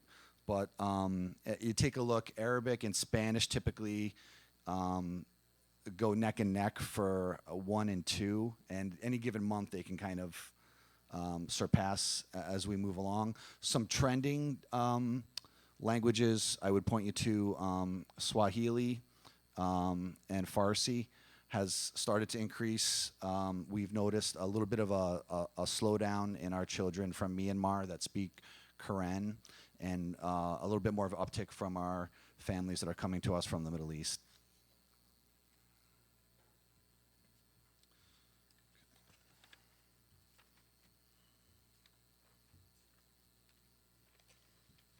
So often we come here and we talk about goals. And I just wanted to make sure that we always close the loop on, well, we said we had goals. We asked you for resources so that we could meet some of those goals. And we really feel it's important to come full circle and talk about, so what were some of those outcomes of those goals that we talked about? And we are really excited that we had been a part of the Gates Foundation in partnership with Stanford University as one of 20 districts in the state that really got selected to strategically create a long-term plan to really fully realize and design a strategic plan that I think I heard one of the board members talk about as we come and go throughout the district, that it hopefully outlives us as time moves on. Unfortunately, the funding for that program, since I've submitted this report to you, has frozen, so to speak. But we will continue to move on, and that will not interrupt our time frame in terms of coming up with a 3 to 5 year strategic plan for what E&L and refugee services look like.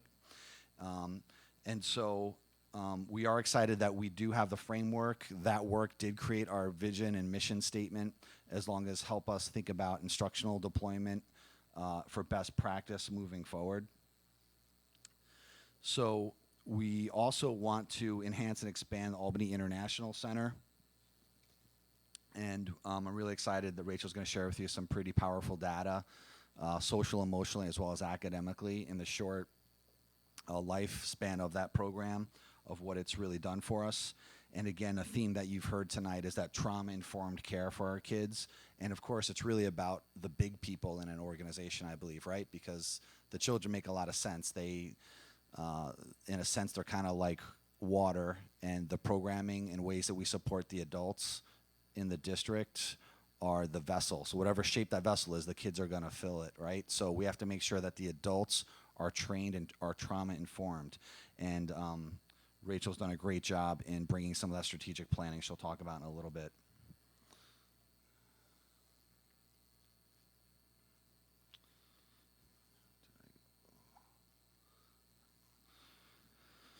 So we also want to make sure that there's the blueprint for ELL success. And without getting too myopic right now tonight, what that really entails is, what does it look like for us across our 18 schools in addition to AIC?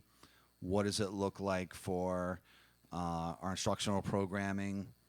Do we have a fully articulated dual language program? Do we have measurements that set goals for that program to calibrate it and make sure that that's fully realized for what our vision will be with our strategic 3 to 5 year plan? We are working in conjunction with Pupil Personnel Services, Special Education, and the Transportation Department, as well as the staff at Central Registration, to create a one-stop port of entry, so to speak, really focusing on customer service, because that's really what we're in, right? How do we really serve our most marginalized families at that point of entry?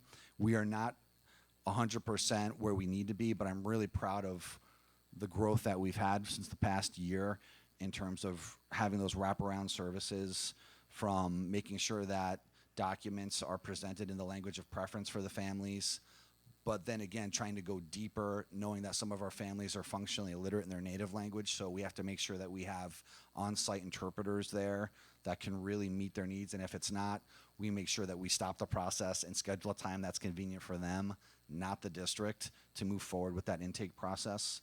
We do something called LPTs, which is a language proficiency team meeting, which takes a look at the scope and scale of programming for kids that are receiving special education, but they might also have language acquisition needs.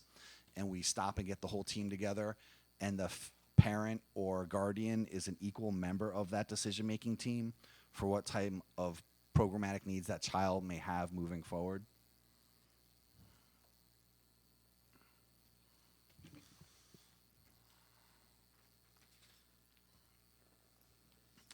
And now for some of that data. So here's some of those outcomes. We've increased the L graduation rate by 17.3%. And I also want to say that I want to give a shout out to all our building principals, because they were very explicit in their set plans for making sure that that subgroup of Ls really gets specifically programmed for. And I think some of the growth that we saw in some of the buildings was a direct result on how the Ls as a subgroup really performed.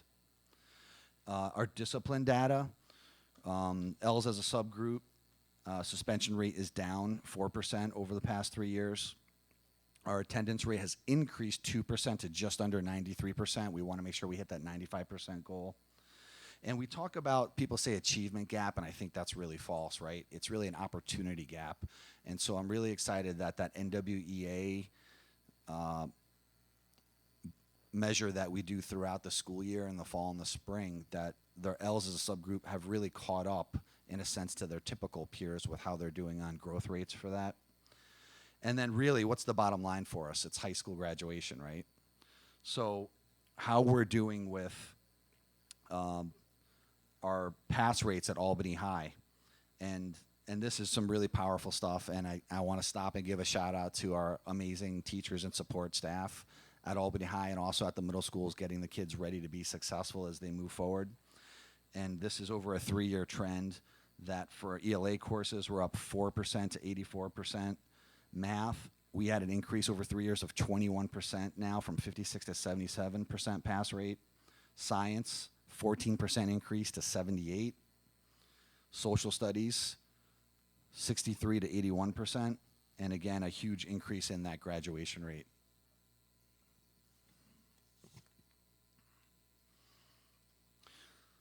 So what do we look like? Well, 67% of the Ls in the district are newcomers, and there's 5 different levels with the new CR 154: entering, emerging, transitioning, expanding, and commanding. We serve K through 12, but we are a very proactive district, and I work with Ms. Hastings, who runs our early childhood program, and we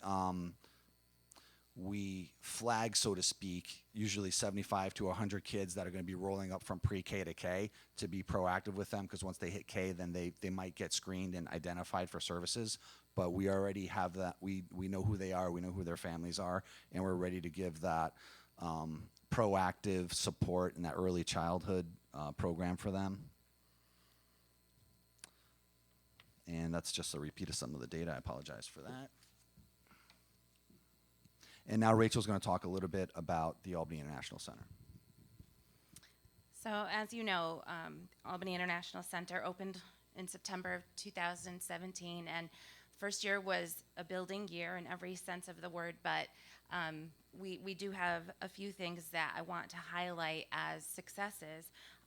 First and foremost being student performance on the NYSESLAT, which is the state test that measures growth in English, and we found that 71% of our students increased at least one level of English proficiency, and of all of our students, about 30% increased more than one level. And so we were really happy with that, because that demonstrates some significant progress in English for those students. Also with our attendance rates, we were also pleased, and I think that being a small program, that really affords us the opportunity to recognize when a student might be slipping in their attendance, and then try to address it through home visits or other kinds of supports that we have in the building. And so that last year was something that we were really happy about.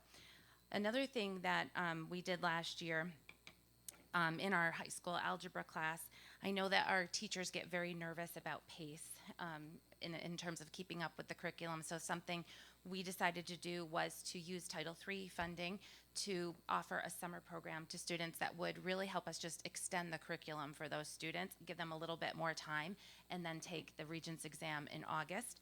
And as a result, we had 64% of students in that class pass the Algebra Regents. Through the efforts of our school nurse, she established the partnership with, or helped to establish that partnership with Whitney Young, and we had 10 van visits last year, 1 per month, and we serviced about 80% of the students in the school through that, which was wonderful to have those appointments happen on site.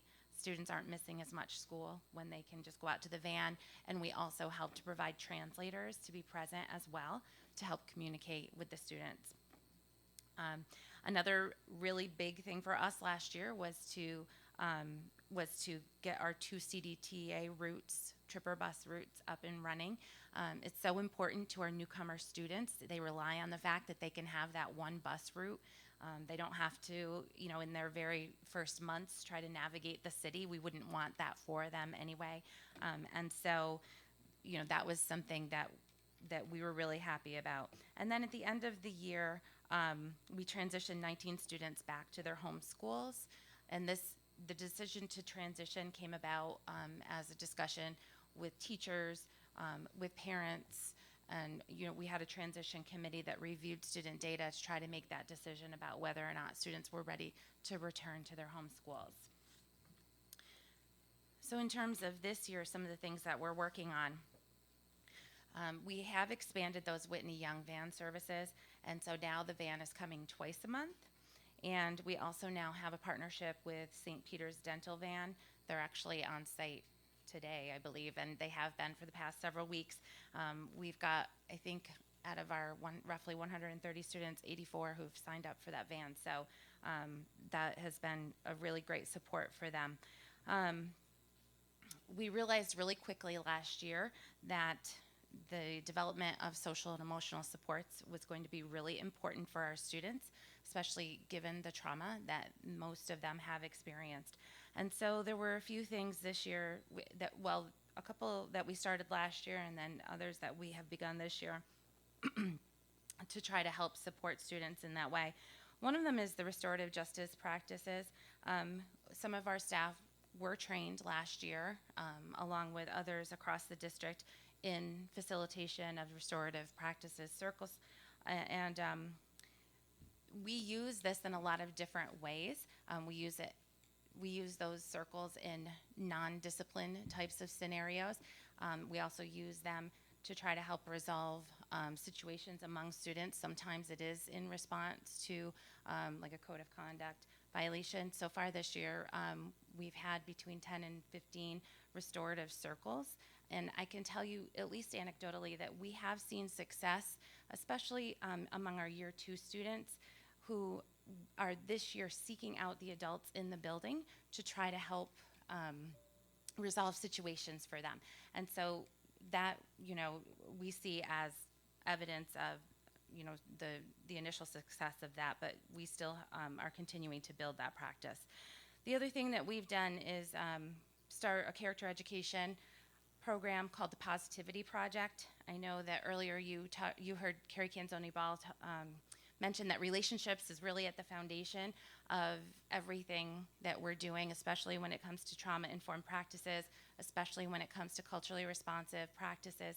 And so the Positivity Project is a way that teachers can build relationships with students to try to support them in their academics and their social emotional growth. Along with the rest of the district, we are strengthening our trauma-informed approach to support students, and we are working very closely with PPS to provide supports on site through the establishment of a mental health clinic on site, but also to educate our staff in trauma-informed practices, and so they have participated in the PDs that have been offered and available to the rest of the district. with regard to our parent engagement, something that we started very early on was to have like a specific translator of a specific language on on a particular day of the week, so that our families could come to rely on the fact that every Monday is Spanish Day, and every Tuesday is Arabic, and every Wednesday is Swahili. And so what this does is it gives them the opportunity to come in on whatever day they know that the translator will be there, and they know that they can communicate with the school personnel. The other thing that we are doing this year is we have a goal of trying to visit 50% of our families in their homes. So we are encouraging staff to do home visits, and also to bring those translators along so that the families can have that communication in their native language. And then, we do that with parent events as well. On the recent family conference day, we had translators on site, and I'll be honest with you, the translators that we use, they've really become like a part of our staff because they are there weekly. They've come to get to know the students. The students have come to trust them and to rely on them, and they really go a long way with helping us communicate and work with our families. And this includes also our partnerships too with RISE and with USCRI, as we work to develop family events and the kinds of education opportunities for parents, because they need to understand things that possibly other parents may not need to learn. So for example, what is our grading system like in the United States? What's a snow day?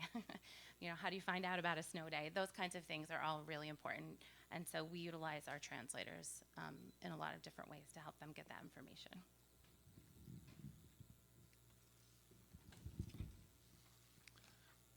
So moving forward with goals, to continue to fully develop that strategic plan, 3 to 5 years, with or without the Gates project. We do have our framework up and running from the past 2 years, and make sure that we have metrics and calibrations along the way to make sure we're doing what we say we're going to be doing over the next 5 years. Enhance and expand the Albany International Center for what that might look like for phase 2, possibly with grades 3, 4, and 5. And let's not forget about that standalone program for our 18 to 21-year-olds that come to us as 17, 18, 19-year-olds. No way that they can get 4 years of high school done in 1 or 2 years and learn English. But we still have to educate them till they're 21. But what happens? They don't have a degree, but there's a cohort of children that every year we're turning them loose after 21, and we're not really giving them what they need. There's a need for a standalone program so that we can really meet them with a pathway for success in technical fields, as well as other possible educational opportunities for them that are here within Albany. Provide a clear vision for the blueprint for L success in CR 154, and that is very detailed law. Some of it pertains to, it has to be a part of our 5-year plan. Back in 2015, we signed a waiver for a component for that with when you have 20 or more speakers of a language other than English in a grade level across the district, you have to create a separate bilingual program for them. That runs out in 2020, and we have to make sure that we are ahead of it in terms of what is that going to look like here in Albany. Will we meet those measures with phase 2 of the Albany International Center? What is our ultimate vision for dual language? What is that going to look like for us? So those are some questions that need to be answered as we finalize our strategic plan this year, and get ready to move forward with implementation for next fall on it. Refine and expand the registration placement protocols. That's, again, an area where we took a huge leap forward, and I do want to commend the work that gets done with the E&L intake coordinator, Jody Cozy. She does a phenomenal job going through all 18 schools, doing all the initial intakes. And I didn't put it in here, but the average NYSATEL intake and assessment takes 3 to 5 hours per child. And I think we had from July 1st to October 15th, 156 new students. So if you could times that by 3 to 5 hours, that would be lost instruction time that the E&L teacher would have to suspend classes to do the assessment. That's not happening anymore. Jody's able to do that. So we have had such a huge return on investment in terms of kids being able to receive that targeted instruction. So that's one of the many nuances that we're really excited about. And also, you know, we don't talk about an achievement gap, it's an opportunity gap. And we have to make sure as the adults in the organization that we're setting our kids up for success as we move forward with always trying to increase that graduation rate. So recommendations moving forward for the next fiscal cycle. We'd like you to consider including responsibilities of the E&L department to also have the world language department in the district. It just tends to make sense from an efficiency standpoint and a supervision standpoint. With those new responsibilities, we would ask for an assistant director. We also feel that we need to move beyond just making sure our bases are covered with logistics and complying with the law to deeper instructional support, especially for early literacy with our elementary teachers. And that would look like an E&L elementary literacy coach. We also believe a .6 health teacher at AIC would help us align better with 6th grade curricular across the district for us and help our kids increase their chances to gain that health credit for graduation. And then finally, a teaching assistant for AIC, and we would really target someone that was a multi-language speaker, him or herself, moving forward. And again, this is all through the lens of hopefully we close the loop in terms of what we asked for, what we got, and what our results were from the last cycle that we had moving forward. So happy to take feedback and questions now.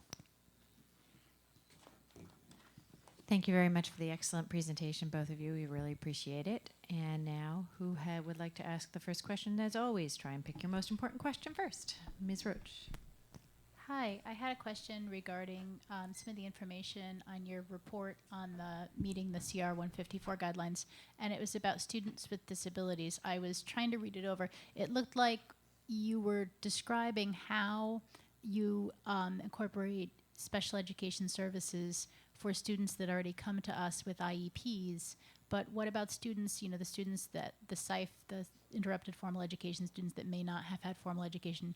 What's the protocol for students that are English language learners and also might present with a disability? That's a great question. So technically, you have to treat, if a student does not have an IEP, technically they're supposed to be treated like a typical student. However, because, as I mentioned, we have consolidated resources, and I've literally moved my office from Academy Park right next to Marva at Central Registration, so that we can see, obviously, if a SIFE student is coming to us from their country, and it may appear through a informal interview at the desk at Central Registration that there may be a disabling condition. I go right down the hallway, I contact Debbie Sharp or one of her assistants, and we talk about that we might have to expedite an evaluation before the student gets placed.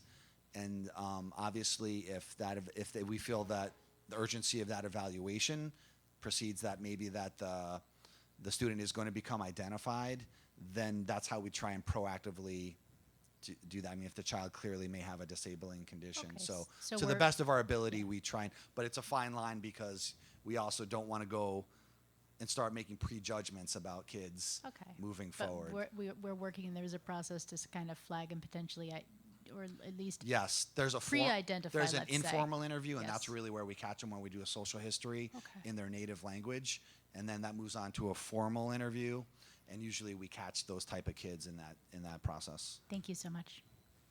Who'd like to go next? You want to go? Vicky? Thank you. First question, and I'll come back around. No recommendation for a summer program this year? We are actually thinking about bringing back that standalone newcomer program. I just didn't, in my mind, it was compartmentalized as like summer stuff rather than my overall program review.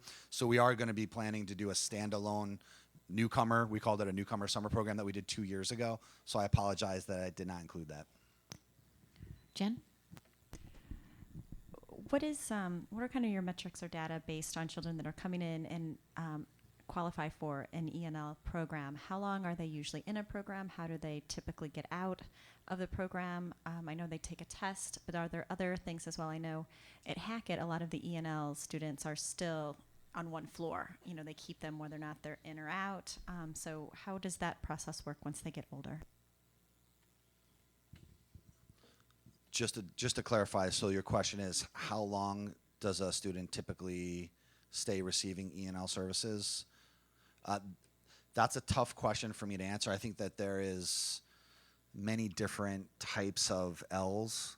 There are kids that are, as you know, functionally illiterate in their native language that don't have those transitional skills to be able to apply that native language literacy to the new language. There's kids that speak 3 or 4 languages that are able to accelerate.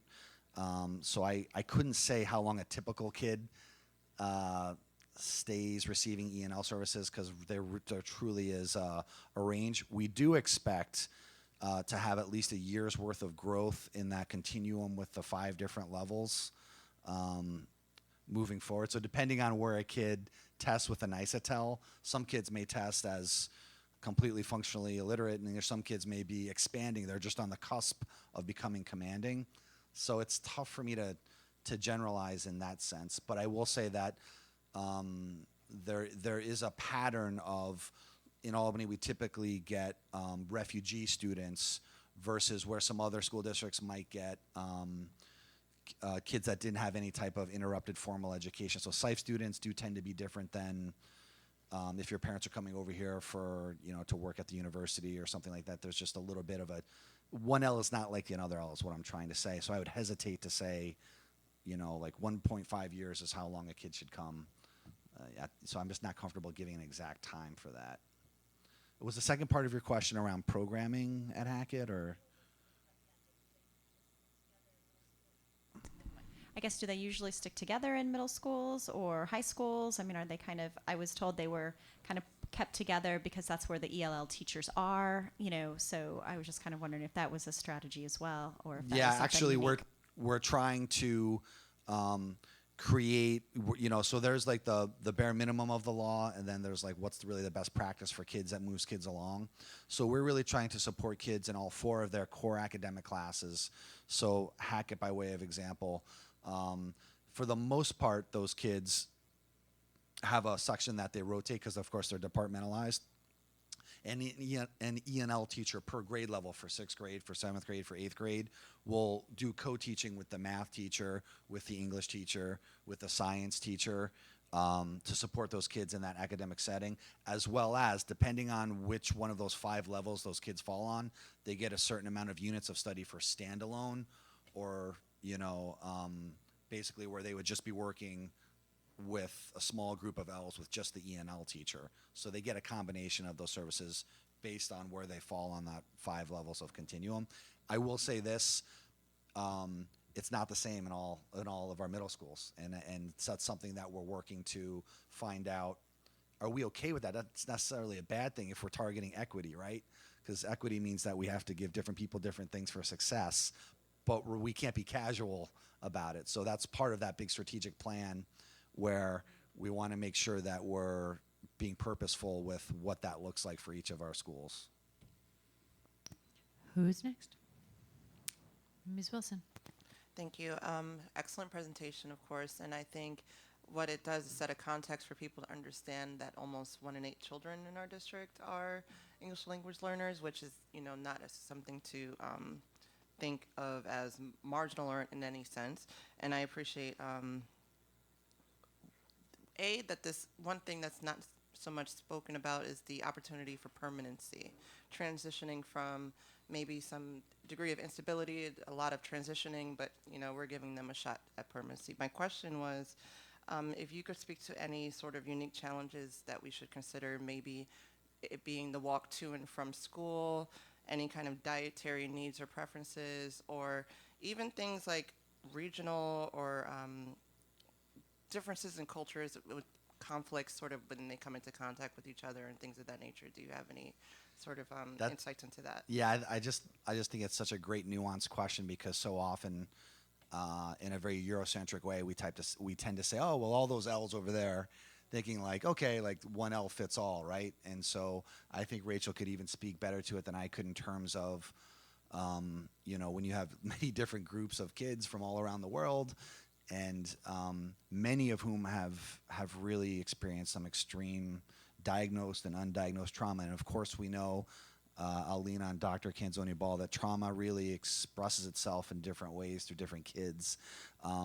But I think Rachel, in a sense, I'm going to ask her to speak a little bit to that, because I think we've experienced some of that at AIC. I would say that last year, that we did see some of those cross-cultural kinds of, we didn't have any kind of big things happen, but we definitely saw that that the students tended to group themselves, and to, it was kind of like an us versus them kind of a thing. However, I will say that due to the dedicated staff at AIC, I have great teachers, great support staff, and we did see that by the end of the year, we were seeing students have relationships with everyone. That we didn't see those kinds of things. But certainly, I think something that we're thinking about now is, how do we successfully integrate the year one students when we are in year two? Because I think we're going to see this every single year. Because now it's not just a cross-cultural thing, but it's the students who were here last year and the students who are coming in brand new. So I think that, the kinds of things that we're trying to do with the Trauma Informed and the Positivity Project, I think that those things are certainly helpful. So we appreciate those resources. One other thing that I would mention is, we do have I don't want to say a significant number. We do have a number of overage students. We do have students who come to us at age 20, sometimes age 21, and we sit down with them, with their parents, with the translator, and we say to them, here are your options, especially if they're SIFE students, because they're not coming to us with credits. But we want to make sure we put everything on the table. You certainly have the opportunity to come to our school. We are not going to deny you that, but please understand that these are New York State's requirements. This is how much time you have. And, we also have, other things in the community that you might want to access. For example, EOC, for example, BOCES, for example, Job Corps. And so we have tried to also, establish we want to, the vision is to establish conduits with those different locations, so that a student could come to us and then further their post-secondary education in one of those other places. So that's something we're thinking about going forward, is how do we continue to support those students? And I would also just briefly like to say, using like an asset-based model. So you take a look at Dave Weiss's varsity soccer team, championship caliber team, on the strengths of many of our refugee students, Ward Dales and Noel Gentile, what they're doing in the arts and drama realm, really seeing our kids as true assets moving forward. And then finally, we really have made a concerted effort to try and keep families together. And that's not easy, but it's the right thing to do. And so whether it's working with transportation, the different principals, to try and figure out how we can, typically some of our families come with 4 or 5 siblings, how can we keep them together? We're hoping that eventually, as middle school reconfiguration rolls out and AIC finds a permanent home, and hopefully we can expand it to 3, 4, 5, we'll be able to keep families together more. And I do want to give a shout out to Lisa Finkenbinder from the food department. She really has done a great job being very culturally responsive to what kind of food offerings and options we give to our students, and they do greatly appreciate that. Okay, Dr. Shore? Sure. I mean, you mentioned about equity, and equity is also about getting rid of barriers, and language is a huge barrier, right? So the work that you do, I mean, I have so much appreciation for the non-native English speakers, because we take things for granted. I mean, if I was to answer a question, okay, think about the question, answer it. But for somebody who's not a native language speaker, you have to first translate the question into your native language. Think of the answer in your native language. Translate it back to the language that is required, English in this case, and then give the answer. That's a lot of work, which we don't even think about, right? So these kids are smart. They just need a little bit of help, right? And that's where the equity comes in. So it's great to see the achievements that these kids have in their great graduation scores and in ELA, math, science. So kudos to that. Now, when I'm looking at this list of all the partners that you've tapped into to help, I mean, this is again something that we can't, as a district, do everything that needs to be done, right? So we need help from all stakeholders. Have you reached out to, I see there are faith-based organizations, but there are also local organizations that are country-centric, like there's a Turkish organization, there's an Iranian organization, and there are folks who are very successful, you know, from these countries, and they want to help their own countrymen, right? So have you tapped into them to help with some of these things? Yes, we participate in a bi-monthly refugee roundtable, and that connects, I want to say, 200 to 250 folks from all the local faith-based organizations. I'll visit different faith-based organizations, whether it's mosques on Central, or there's a Buddhist temple in Rensselaer that, well, yeah, that's not our school district, but I found out that a lot of our kids attend there, so I went over and I introduced myself to the Buddhist monk, and it was a wonderful experience, and we've seen him at some events, and we do our yearly Karen New Year celebration where we get over 1,000 folks at Hackett to celebrate the Lunar New Year for the Karen community, and it's really grown every year. And I think it's, again, trying to use that asset-based model. I agree with you. It's the district can't do everything on their own, and I think our community has been dying to help us, and I think it's been great to see that there are now pathways for folks to be connected to the district in a proactive way, and yeah, I think we could always do more outreach, but I'm excited the direction that we're headed. Just to add on to what Tabitha was talking about, conflict between Dr. groups. Tudor, you start sliding into a second I'm question. not this is a question, this is a comment. What I wanted to show is that all these people who have come from different places and have conflicts have gone through similar experiences. And even from my own experience at work, I see people who are normally not talking to each other, coming together as a group because they have all suffered the same kind of traumas. And this is a beautiful melding of the pot, if you may. So if I could say, I do want to share with, it wouldn't be appropriate for me to do at a board meeting because it would take up so much time, but with your permission, Youth FX with Ira has shot vignettes, I guess you would call them, of the stories of our children that have come to us from different countries with trauma, and our native Albany kids that have been experienced undiagnosed trauma here just growing up in Albany. And we've done a partnership. So I will, with your permission, I'll forward that to you guys, because I think it even transcends refugee to refugee. I think that there's a shared struggle with our native Albany kids that have gone through a lot of undiagnosed trauma. And we need to identify that, and we need to validate that that's been an experience for our children of color in the city as well. So through some of this work, I've become more enlightened to what that experience is for our Albany kids as well. And so I will be happy to share that work with you. That would be terrific. That would be terrific. Did you have a question? You have a question. Okay, I'll ask my first question. I have like about 50 questions, but I'm gonna try and restrict my desire to ask them all. How many grade language combinations do we currently have with more than 20 students that would require us to offer a bilingual program?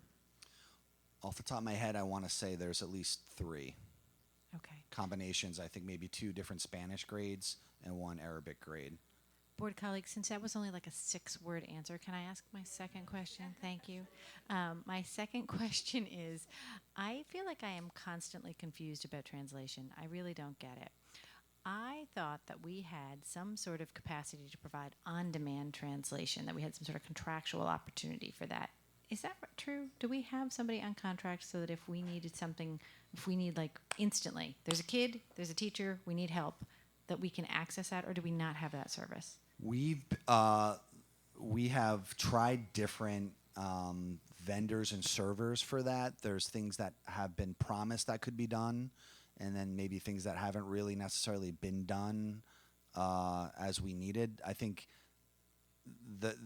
there's a multitude of needs that we have, from document work that needs to get done and in-person translation services. So we do have a limited type of pilot experience that we're doing with Lexakey in terms of having an on-demand phone service, so to speak.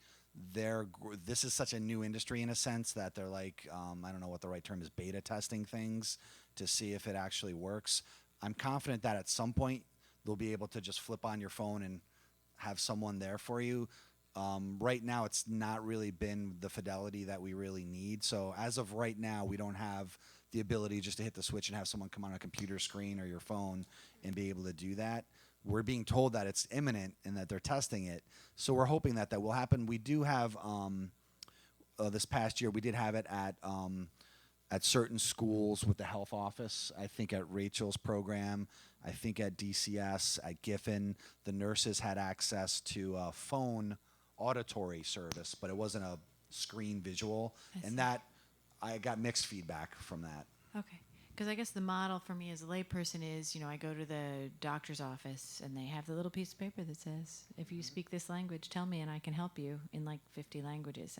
And that's my mental image of what I'd love to see our families exposed to at every single office. But I'm hearing you say we don't have that capacity at this time we haven't found a contractor who can provide that level of service. Consistently.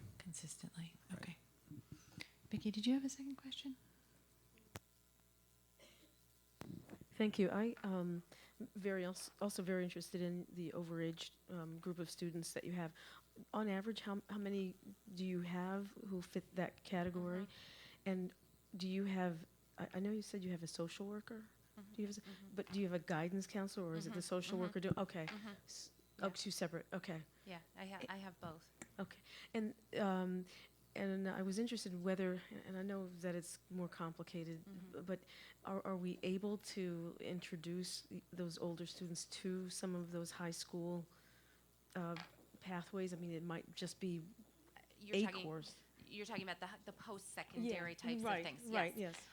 So to answer the first part of your question, I don't have an exact number. I could certainly get that for you, but I'm guessing that it's roughly around between 5 and 10, not even as high as 10%. Yeah, it's a handful of students. But that being said, we are acutely aware of the fact that once they leave us, we want to make sure there's something in place for them. So at the end of last school year, my school counselor did a field trip with 4 students and brought them to EOC with translators, and then a few of them did end up registering and are taking classes there.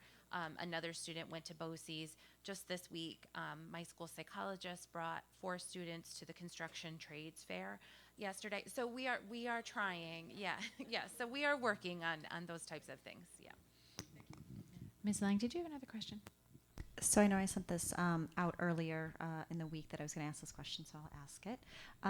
As per SED, a dual language program is one of 3 ENL programs also credited for CR 154 with guidelines for ENL learning. Bilingual education is one, ENL co-teach models is a second, which we currently have, and a dual language program, which we currently have in Albany. Spanish is one of our language that we will need a bilingual program, and I'd like to expand the conversation as to why a dual language program, either the current one we have or future, is not part of this presentation. So as I said before, in 2015, we signed a 5-year waiver around that particular component of CR 154 that runs out in 2020. And there's going to have to be some decisions made as part of our strategic plan that we're working on that will be done by the end of this academic year in June for 5 years for what does ENL programming look like across the district. And of course, the dual the dual language program and that component for bilingual education across the grade level needs to be addressed. So I'm confident that over the next 6 months that that will be detailed, outlined, and shared with you guys. Can I just make sure I understood something? Because that's something I'm not sure I understand. It's sort of a two-parter. One is bilingual and dual mean two different things. I've finally managed to process that piece of information. But does a dual program, does that meet the requirements for CRF 154 for our two, if we had to do it today? That would meet the requirements? It would, well, so there's the dual language program. There's a component of it that could meet it if we had capacity for those students. So hypothetically speaking, this isn't real data, just making this up off the top of my head. If we had 20 or more kids in addition to, I'll just use Delaware. So if we had 20 or more kids in 3rd grade that spoke Spanish, in addition to the kids that are already sitting in the dual language program, we would have to create another section. I'm not talking about capacity. I'm just trying to understand programmatically. If we had the capacity in the dual, am I asking a sensible question? Let's suppose that we had the capacity within the dual language program. Oh, okay. Does it meet the requirements? Is it sufficient Yes. to meet the? Okay, that's really the question I wanted to make sure I understood. And then the other question is, I'm always trying to be really clear about where dual falls in our administrative structure. Mm-hmm. In past, we've asked this question, and it's been not clear to me. But tonight, you talked about dual. So, do you own dual? The principal of the Delaware Community School is the director of the dual language program. One of the things, I don't want to get too far out ahead of myself, but one of the things that with a restructuring of my department as I take on world language and I have another possible administrator for my capacity, one thing that I think could be discussed would be shifting some of those responsibilities from the building principal with all the demands that he or she will have to my department with more supports to create a more structured program with more fidelity. That would be a definite possibility. So I think I definitely hear you, and you're not having a clear understanding of who really owns it, so to speak. I think being proactive with that solution could address that. Terrific, thank you. Anybody else? Oh, Ms. Roach. Yeah, I just wanted to follow up with that and say, in terms of the administrative governance, dual is kind of falling through the cracks because it's not in the world language program, it's not in your program. And I think if we want to have a successful program that's vertically integrated across the grades, having it in the hands of an elementary school principal as opposed to someone that's working on K through 12 issues and working on people that are instructing in world language is really critical. We've got to continue making sure that program is meeting. I understood from what you said that we're currently on our 5-year exemption from having to offer instruction in native languages for students that speak more than students where we have more than 20 native speakers, but we still have to meet certain requirements for them, right? Yes, so there's ENL programming that has to take place for those kids.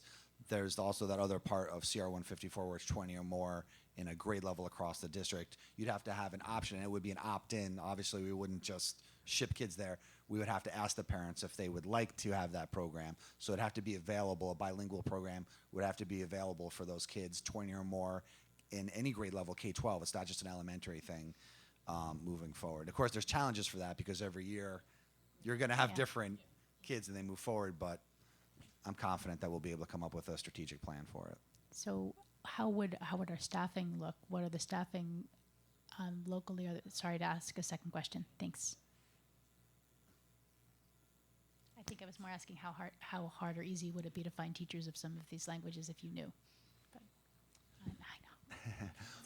Yeah, it'd be extremely hard for some of our languages, but I think there are different models, and I think everyone in the state is grappling with this. And we do have connections throughout the state and with state ed that come up with best practice for us. We're on a monthly L leadership conference call with the commissioner, and Angelica usually pipes in and kind of tells her what the direction of the state is. So I think there's no one clear answer for that, and I don't want to delve too far into details now, but there are different models that I think would meet the approval of state ed, and of course, be best practice for the kids. Madam President, members of the board, Member Roach, one of the things that we have to remember, dual language and ENL are separate, but when you're talking about ENL, you're really talking about strategies.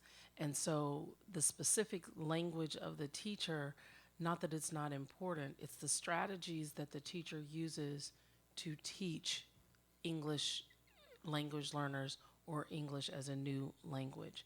So we have to be very careful about that.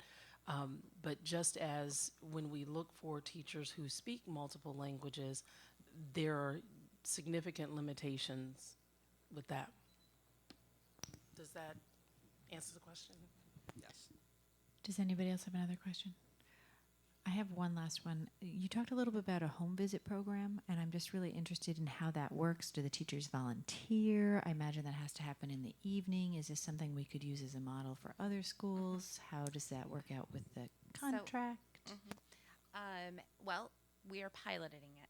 So I wouldn't necessarily call it a program, it's a goal.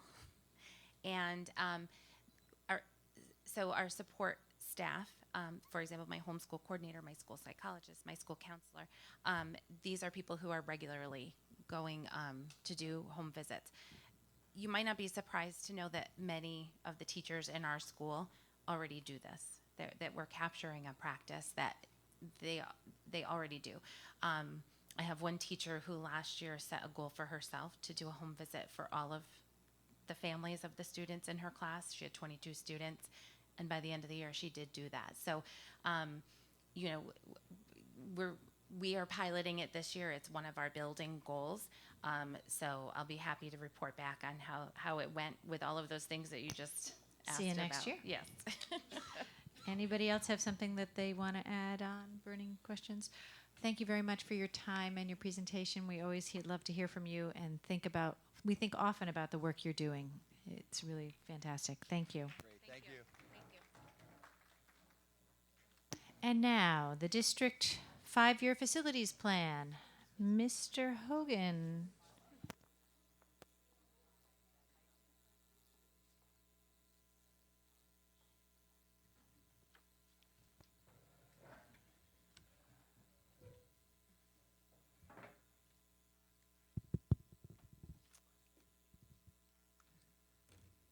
Good evening. I guess we're the closers tonight. So our discussion topic is a 5-year facilities plan. District staff regularly reviews, monitors, and maintains our buildings. All items are identified as capital projects, which are any of those items that are identified as capital projects are maintained in a 5-year facilities plan. In addition to seeking input from administrators, this year we did a community-based survey which yielded about 80 responses. Additionally, the facilities committee has been involved throughout the process, and our partner C.S. Arch and Turner have also been instrumental in the process to help identify, review, and provide preliminary cost estimates. So I want to turn to Rich Peckham from CS Arch just to add a couple of additional comments, and then we'll turn it over. Just wanted to note that the basis of a lot of the information, the 5-year plan, is things that came out of the 2015 Building Conditions Survey, which is a mandatory survey that all school districts have to do every 5 years.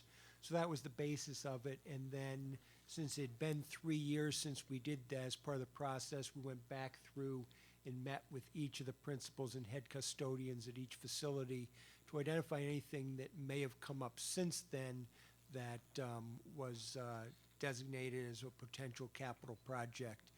And for the most part, the head custodians and principals were very, I'd call it conservative in things that they were noting in the buildings. As you all know, the buildings are all in pretty good shape because a lot of them are less than 15 years old, which is like a brand new baby in school age in New York State. So that's where we're at with that, and I'll turn it back over to Bill. Okay, so you've been provided with a very comprehensive by building document, that shows itemization of items and projects identified, as well as cost estimates.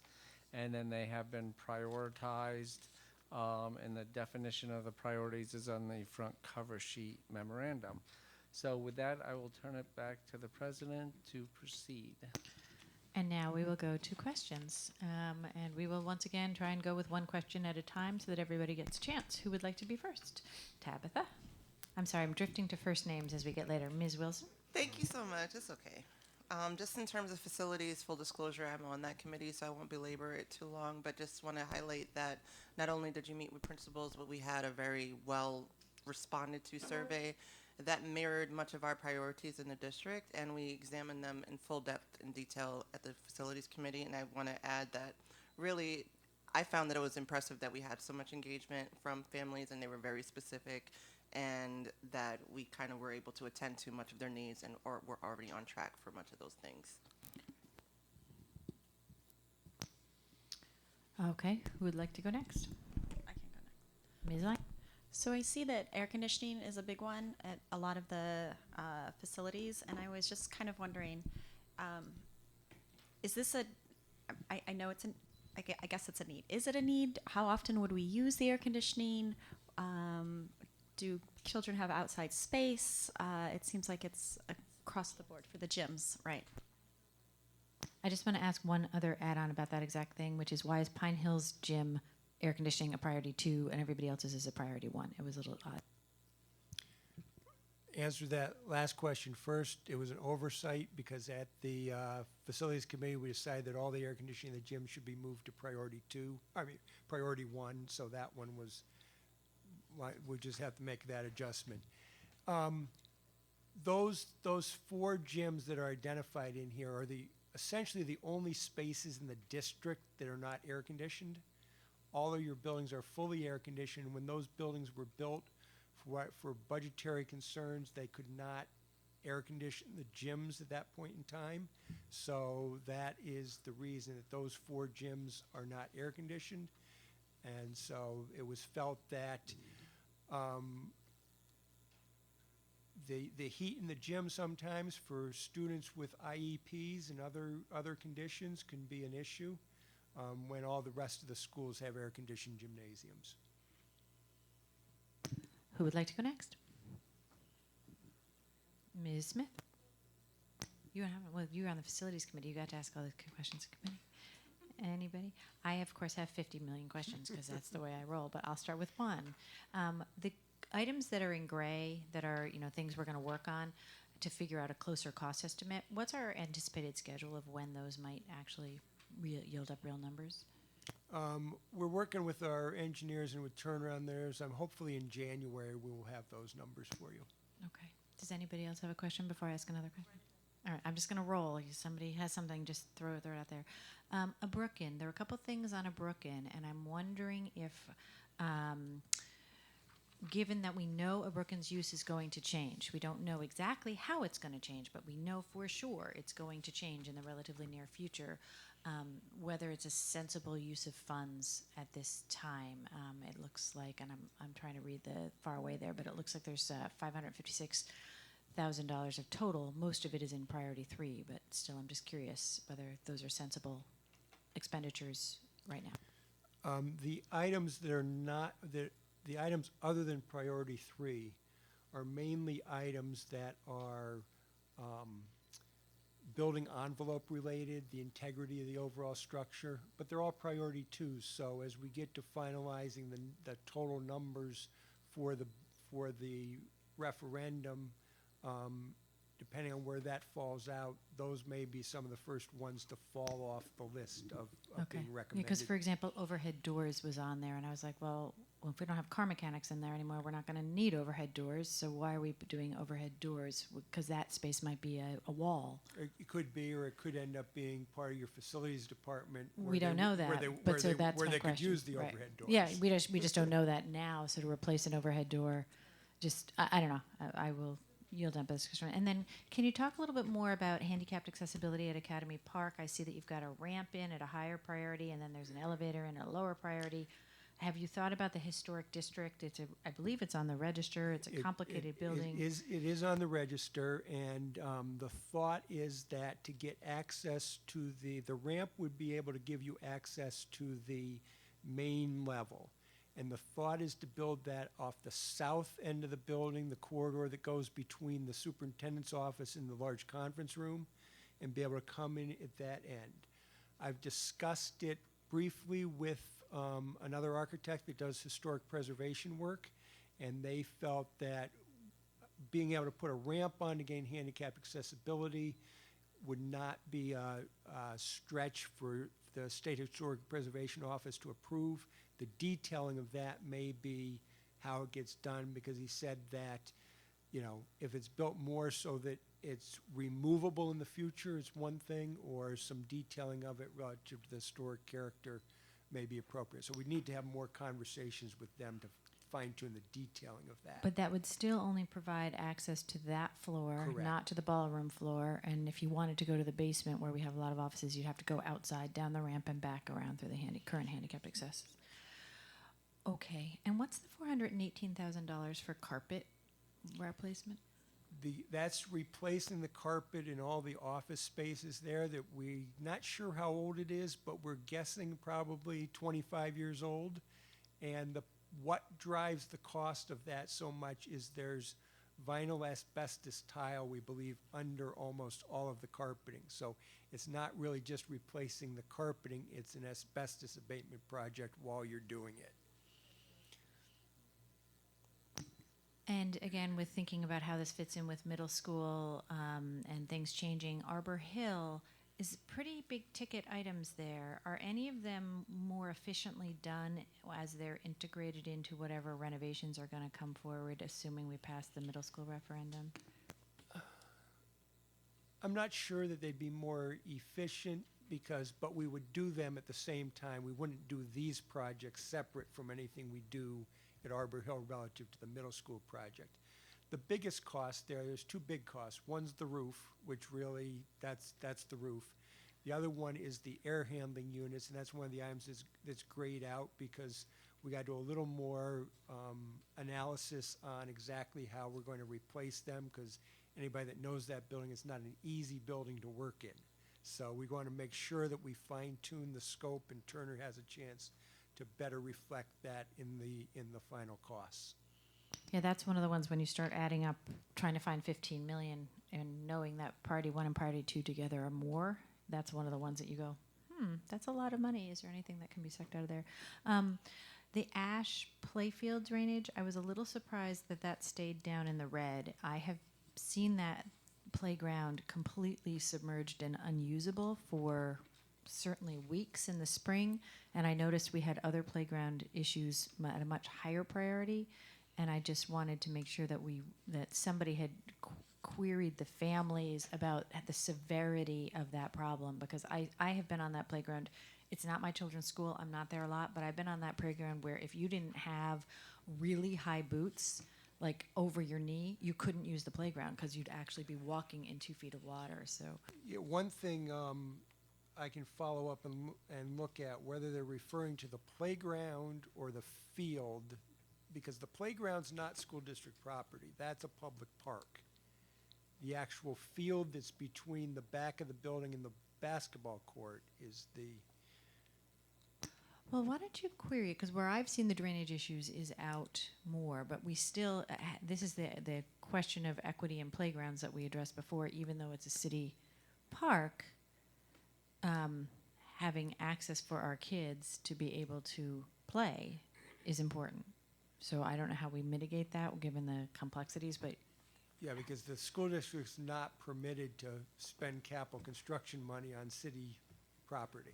Let's have that conversation some other time as well. Jen, did you want to throw something in? No? Okay. Keymark system, is that what we use in all our other buildings? And Ash is just too old, so it's got to catch up? Right. Ash Okay. was the one building that was renovated before they did Okay. all the major work and changed over that Keymark system. And the other big ticket item that I wanted to ask about was the Giffen floor. Do we really need $750,000 worth of flooring? I think that's a grade 1, but it was a really big number. That is another one that we're looking at because it needs to be updated, because that number is going to come down, because that was assuming that there was it was asbestos mastic there. Since Turner put the cost to it, we found the test reports that indicates that the majority of it is not asbestos at that building. So that number will be adjusted. Okay, and then two more about priority, and then I think I'm done. Well, I've got one other sort of side note. Two that are currently priority 2, which I'm not sure we can leave them as priorities 2. The roof on the Sunshine School.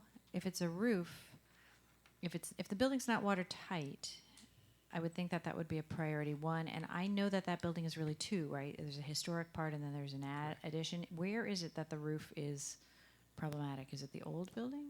The largest part of the roof issues are in the new building, or the newer building. It's built in 1974, so it's a newer building, but there are some issues on the roof on the historic part. But it's really, only reason it was the priority 2 was because we don't know what the district's use of that building is. But Ellen, perhaps you could speak to this. Wasn't that the only 2 we changed, was A4 and A8? I think was making it, I thought we did change it to a 1, according to my notes from that meeting. Yes. I think we did. I think we said we have to keep the buildings. We don't have to do anything else because nobody's in it right now, but we have to keep it standing. Yeah, and more for the same reasons that Ann, for the sanctity of the building. So just because it's our asset, more or less. But everything else was a 3, and those were like the 2 that we changed. So I do have that noted in. Okay. Okay, good, because I would definitely like to not have the building being impacted by what. Yeah. The other thing just we have to keep in mind when we're looking at things like the roof at Sunshine, if we don't do it in the next round, it will probably be at least 5 years before we can come back. So that judgment is made as we're evaluating these as well. I understand. It's that the roofing to me is almost always priority 1 because if there's water in the building, you're sunk. The other thing that struck me as possibly a priority 1 is the secure vestibule at Toast. That's the word secure and vestibule. I don't know. That went to me and said maybe that's a 1. Just a little background on that. When we're talking with the people there, they said sometimes people come in that vestibule up to where the greeter is, and then they just bypass the greeter and walk through the building. On an operational thing, that where the greeter is, there's doors on all the corridors that go there, but they're just held open. So we're looking at that probably because it's not an easy building to make a physical change there. But if those doors were just changed to electronic hardware so that the greeter could either release them and have them close if somebody came in and started walking away, or have them electronically to be able to let people through, that would be the solution there instead of a lot of construction work. And then my very last one is something that's in red in a couple of places, or maybe it's only in one, is acoustic treatments for the cafeterias. This is one where it really crosses over into program, and I don't know if we've investigated whether acoustic treatments actually work to make elementary school and middle school, I don't know about the high school, but probably high school too, but although we'll have a new cafeteria by then. But the noise level in the cafeterias, it's exacerbated by the hardness of the materials, and you got a lot of kids eating lunch. They want to be talking to their friends and social, and that level of noise escalates. And I'm just wondering if there's something we can do with acoustic treatment that would allow us to have the lunch not be such a point of conflict, because it's a real point of conflict between staff and children, because the children are just hanging out trying to be kids, and the staff just want it to be quiet, and that's not necessarily a reasonable expectation, and the architecture seems to be exacerbating the problem. And I just want to add, I was going to add this last one, is that whether or not there is foam or whatever you put, but it is a bone of contention. The staff are yelling at the children to be quiet. The children think they're just talking, and then it becomes loud, and you walk into these rooms, and it becomes, you want it to be loud, you want them to have fun, but you realize how loud it is. So I don't know, was that not put as a priority because, or even made it into the Excel sheet? I guess wanted to know why. We can take a further look at that. Most of the cafeterias have some level of acoustical treatment in there. I can have our acoustical consultant take a quick look at them and say what more could be done to address the I noise would level in there. recall that the school that I'm most familiar with is Montessori. Jen is most familiar with DCS. They have the same HVAC issues from the same designer. They had the same no air conditioning in the gym from the same problems. When we're both hyper aware of this conflict point in the cafeteria, so I kind of wonder if maybe those two schools don't have whatever the treatment is that is perhaps in some of the other schools, and maybe that's why it's such ringing bells for us. Thank you for allowing me to ask my 14 million questions. If I were on the facilities committee, I would have asked them in committee. Vicki is going to whack me with the gavel. Does anybody else have any questions about the facilities committee? Ms. Wilson. It's not so much a question, but just along the same line of, for example, talking about Montessori. This is only a 3, but we're going to reduce, like, for example, the size of, and some of these things, they're changes and they're costly up front, but we'll gain some of that cost back over time by making these efficiencies. Similarly with like the TBS systems, they're going to manage, electronically, which not necessarily doesn't always imply more efficient, but it can be more efficient in that sense. So I think, it's an investment now for the payoff later. Okay, seeing no other hands raised. Last question. Oh, I'm sorry. I thought you were looking for the upcoming motion, but no. A question from Dr. I mean, some of our buildings have the geothermal heating, right? In this past, or just New Scotland? Is that the only New one? Scotland's the only one, and it's not actually geothermal heating, it's geothermal Cooling, rejection only. And one of the line items on here you saw The was HVAC, the system was to to air address some of that, because what's happened over the years is more heat's gone into the ground during air conditioning than comes out of the ground the rest of the year. So we gotta look at some mechanisms for pulling the heat out of the ground in the winter. Yeah, and with the current climate change that does not seem to exist in most books, the ground is too hot and doesn't seem to be absorbing any more heat. Okay, may I get a motion to adjourn? Ms. Smith, seconded by Ms. Wilson. All in favor? That is unanimous.